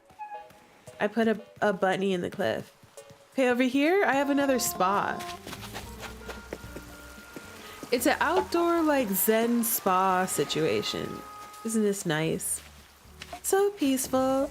Perfect honeymoon island. There's flowers. On the beach, on the rocks. You can hang up your laundry and just chill. Robes everywhere. I would love this. I would spend so much money on this. And just like go swimming on your own private beach and relax in the spa. And then I have little fairy houses. Fairy houses. And then this is the yard for Marty, the bear. He had his own yard. Fairy houses all the way to the secret beach. And then I had a secret market back here. You know? All of the ill-gotten gains and stuff from Red, the shyster fox guy. But this is a cute beach, you know? A little hidden beach. There's like bars and stuff. I don't know. It's usually closed off, I guess. The cute fairy houses that are as big as flowers. Little tiny fairy houses. I mean, those are huge flowers though. They're half the height of MC, or player character. Okay, then if we go up here, I think I already showed you what's way back in the corner. Just more houses in the woods. There's a little secret pond back here. Go fishing. And then before I go up there, I'll show you the rest of this level.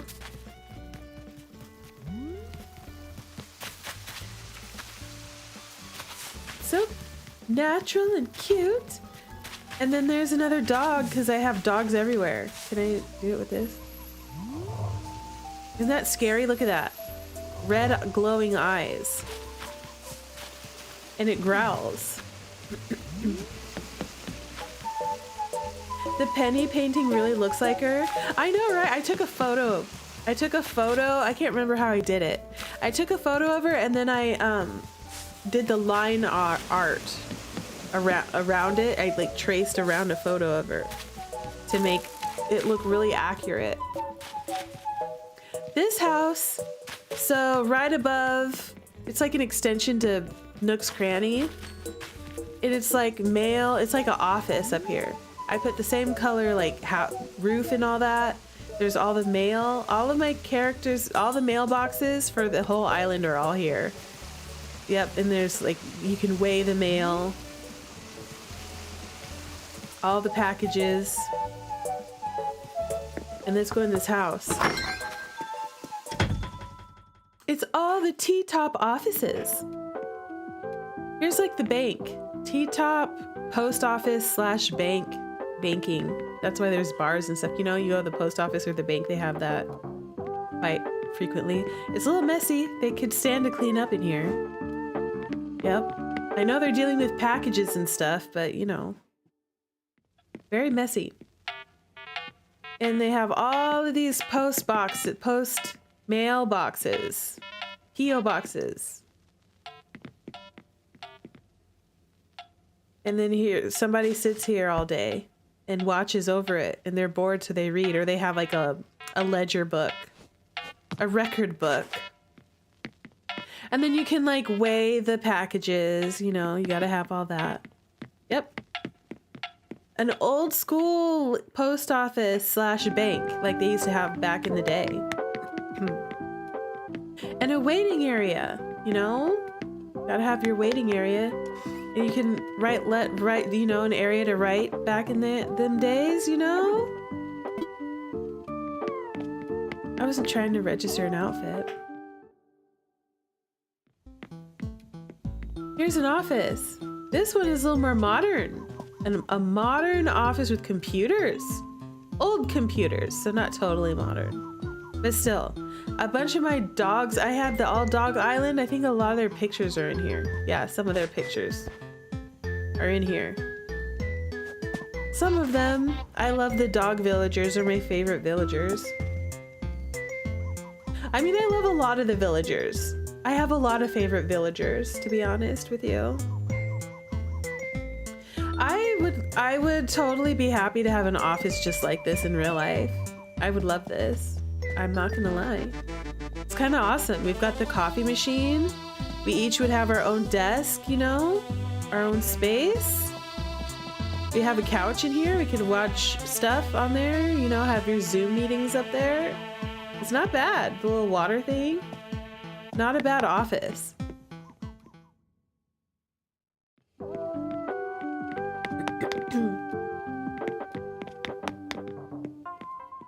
And you gotta have a bathroom. Every office building needs a bathroom. So this is once again before there were walls and stuff. I put mirrors. I put this music in here because it sounded farty to me. Listen to it.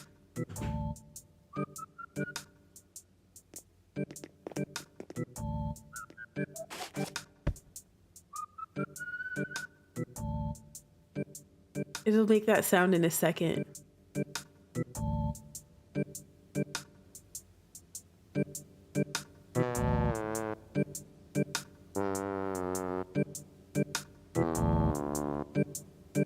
Yep, that's what it sounds like when you're doing your business. Right there. That's what it sounds like. Yep, we had to do our business. I'm not sure what kind of instrument that is. I can't remember. Tuba? A tuba. It's probably a tuba. And look, there's the birth of Venus again. Yeah. But yeah, we have cleaning supplies. It's a nice bathroom. 2 stalls. 2 sinks. Trash, you know? Cleaning supplies for the janitor. You know? And then a cabinet where you can have extra like toilet paper and stuff in there. Paper towels and all that. Yep. It is a functional bathroom with multiple stalls. And there's mirrors in there. And this is like, you know how some places like there's like condos and apartments on the upper floor and then businesses on the bottom floor? Well, that's what this is. This is where Tom Nook and his kids live. His adopted kids. Timmy and Tommy, there's their little bunk bed and their little school. Like, they should be going to school, right? Anyways, Timmy and Tommy have their little space. Look, look at that picture on the wall. That's Timmy and Tommy right there. Aren't they so cute? They have their study area. They both have their own desk. They have a shared little bookshelf and everything. They got their little stuff, yep. And then Tom, he has his bed, his big bed, you know, so he could roll around. And then they have their little family couch. They can all get on this couch together and watch their shows. You know, they're cute. They're happy together. And they have laundry in here. They have in-suite. They have a little laundry area. Perfect. They have everything they need. And they have a nice bathroom. A nice bathroom. It's everything you need for a little loft. Now, it doesn't have a kitchen because if we go into the basement, you can see where they eat. Yeah, they're too young to work, but Tom is greedy and fussy. Oh, you know what? I think Tom Nook is just misunderstood, okay? He's misunderstood. I think he loves those kids. Though they probably don't need to be working at their age, but you know, you gotta make ends meet. This is what they can afford, okay? It's a modest salary for them all. This is what they can afford. They all live together in this loft up here. They have everything that a raccoon needs.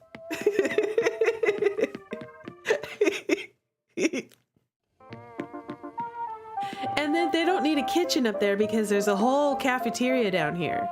And because they're like employees and they work on the island, I imagine they get all their food for free. They don't have to pay for food.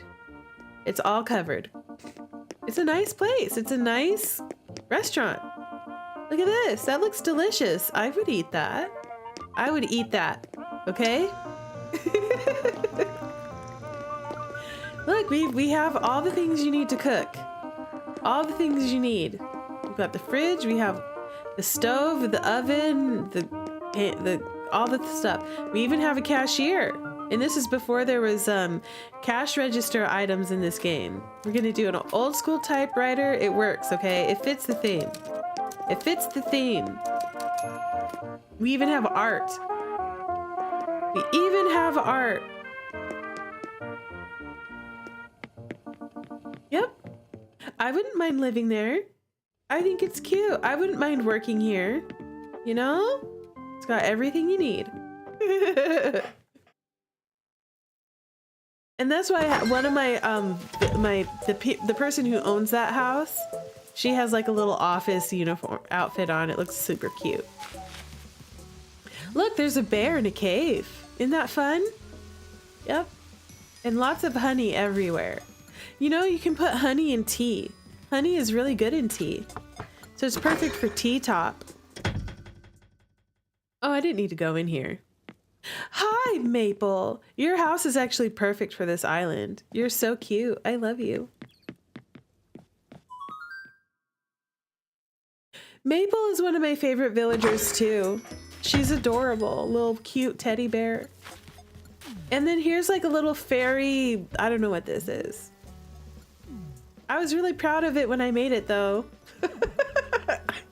Excuse me. I don't know what it is, but I was proud of it, okay? It's like a crater with flowers and little fairy house down there. And a big old toadstool. And then Dobby lives up here. This is Dobby's house.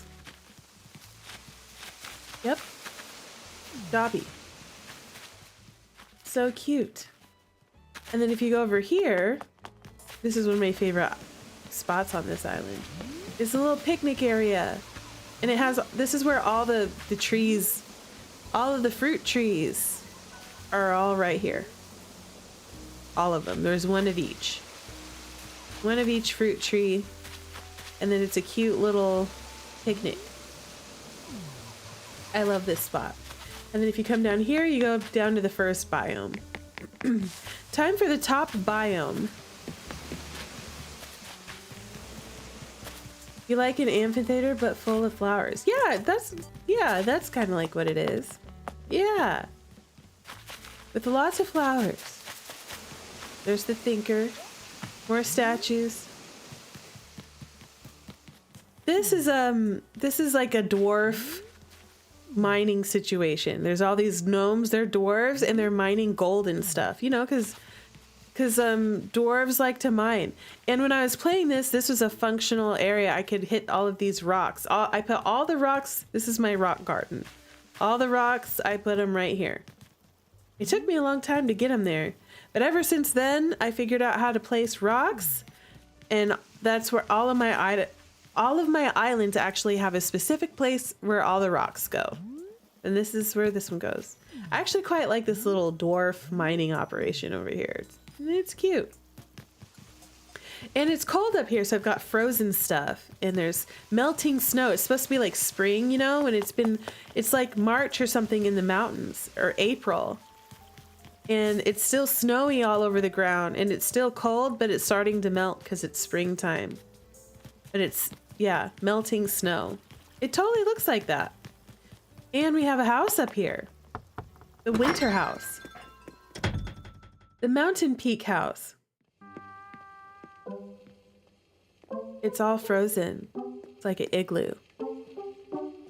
How cute. We got the Mona Lisa.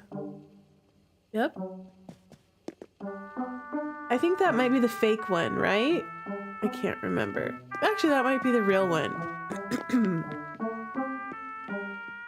I think that's the fake, whatever that painting is. And then we have a music room.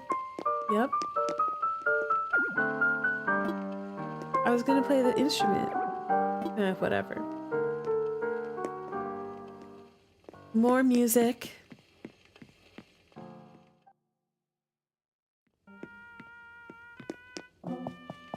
And then over here.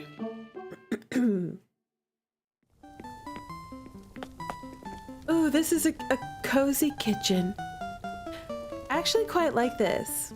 I actually think this is adorable. I still like it. I still love this. Oh. Lots of art in here too. It's like an old school castle with a cauldron.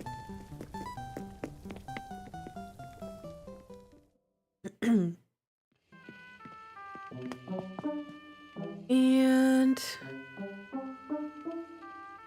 did we go in the back? Did we go in the back yet? I can't remember what room we went into.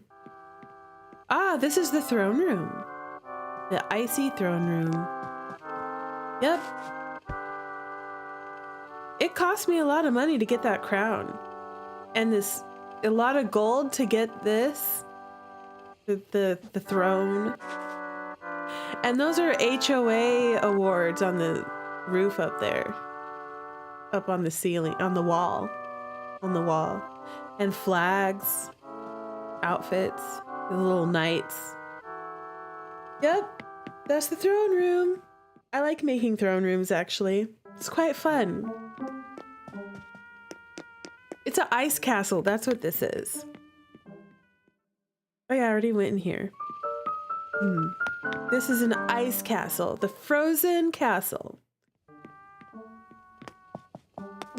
And if we go up here, there should be a bedroom. Yep, my HOA award's up there. Yep, it's a bedroom for the king and queen. And they have their own tub. And they've got lots of art. It's very regal. The ice castle, king and queen, they got their fancy outfits on the walls.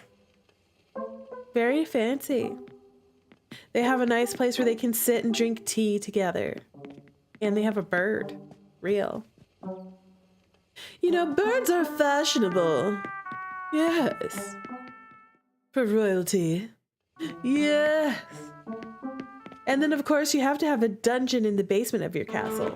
And that's what this is. The dungeon.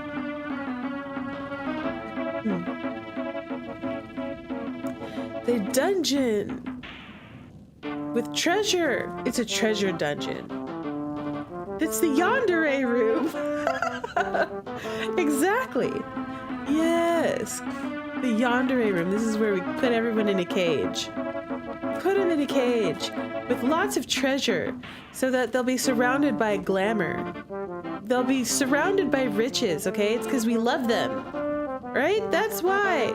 I love you so much that I put you in a cage and I put treasure in there with you. Isn't that great? Don't you love me? Isn't that the best? Yep. The frozen castle. I like the little banquet in the top. Oh, I love that little bow deer guy. He's so cute. Hello, Dobby. You have to have a wolf on a fairy tale island. And you have to have giant teddy bears everywhere. It's just a requirement, okay? And then, of course, we have the museum. And so the way that I decorated the museum back then is for some reason I put jail bars everywhere because there was no walls or anything. And then I put like little displays outside. That's what I did. We had extra displays outside and I recreated, you know, there's like some elements of the Starry Night over there with some Greek stuff.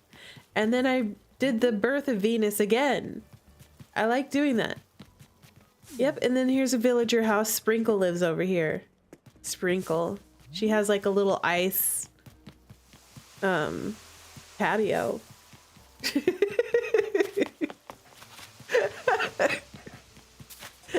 Excuse me. Stupid sickness. Well, anyways, I think that's about it. You have seen all of my islands. I think that's it. Yep. It's time to go back to bed and leave this place.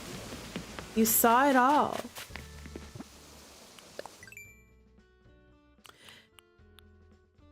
Yep, you did. You saw it all. You've seen all my Animal Crossing. I've spent so much time on these islands, y'all. I'm so glad I can finally show them off to the world. Yep. But yeah, my pride and joy one is definitely the Lyria. But my space one is pretty awesome too. But for Animal Crossing, the first version, like I'm happy with this. This turned out good. It's cute. It's time to go to bed. I want to wake up.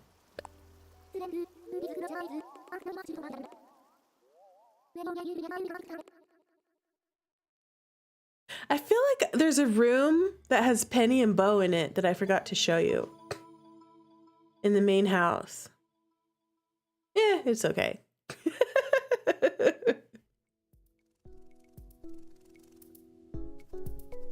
Oh, that might have been my first island that I built over on top of.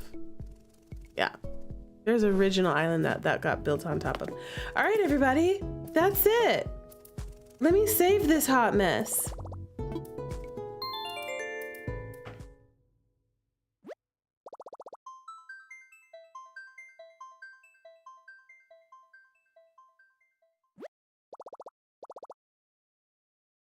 Alrighty, that's that. See me later. This was fun. You can see what games I've been playing. I haven't actually played Little Nightmares yet, but I have it. I have otome games on here. Mostly otome games. I have groupings of visual novels. My otome backlog. Look at all these games I have yet to play. Otome games. And then otome games that I have played. Lots of otome games. This is all the otome games. And a couple that are visual novels and not actually otome. But yeah, that's what I mostly spend my time on. But sometimes I do things like other types of games, like Animal Crossing. But most of my time is spent with visual novels. That's my thing. Anyway. Hi, everybody. Thank you so much for hanging out with me today. I hope you had fun. I sure did. I loved sharing my Animal Crossing adventures with you all. Yep, probably a combine of 3,000 hours, probably, between all of my islands. It's probably been 3,000 plus hours spent on Animal Crossing alone. ACNH. Building up island designs and stuff.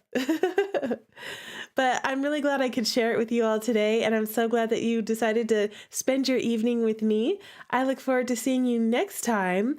I'll let you know what I decide to do. I might possibly stream tomorrow, maybe, because on Wednesday, Thursday, I'm taking Wednesday off of stream. And then my actual birthday, is this week. I have a special stream, a collab stream coming up on Friday morning with Epic's Lion. And we are going to voice act a visual novel together, and it's going to be a good time. So I look forward to seeing you more later on this week. And thank you all for hanging out and for sharing the love. And usually I do visual novels, romance games, dating sims, and all that kind of a thing. But, I figured, hey, for my birthday week, I might as well go on a limb and just kind of have fun and show off my Animal Crossing islands. Why not? If you'd like to see more of this kind of thing, let me know. And in the meantime, I'll see you all. Have a great night, Sunners. Bye. If you're on Twitch, we're going to raid out. And if you're on YouTube, have a beautiful night.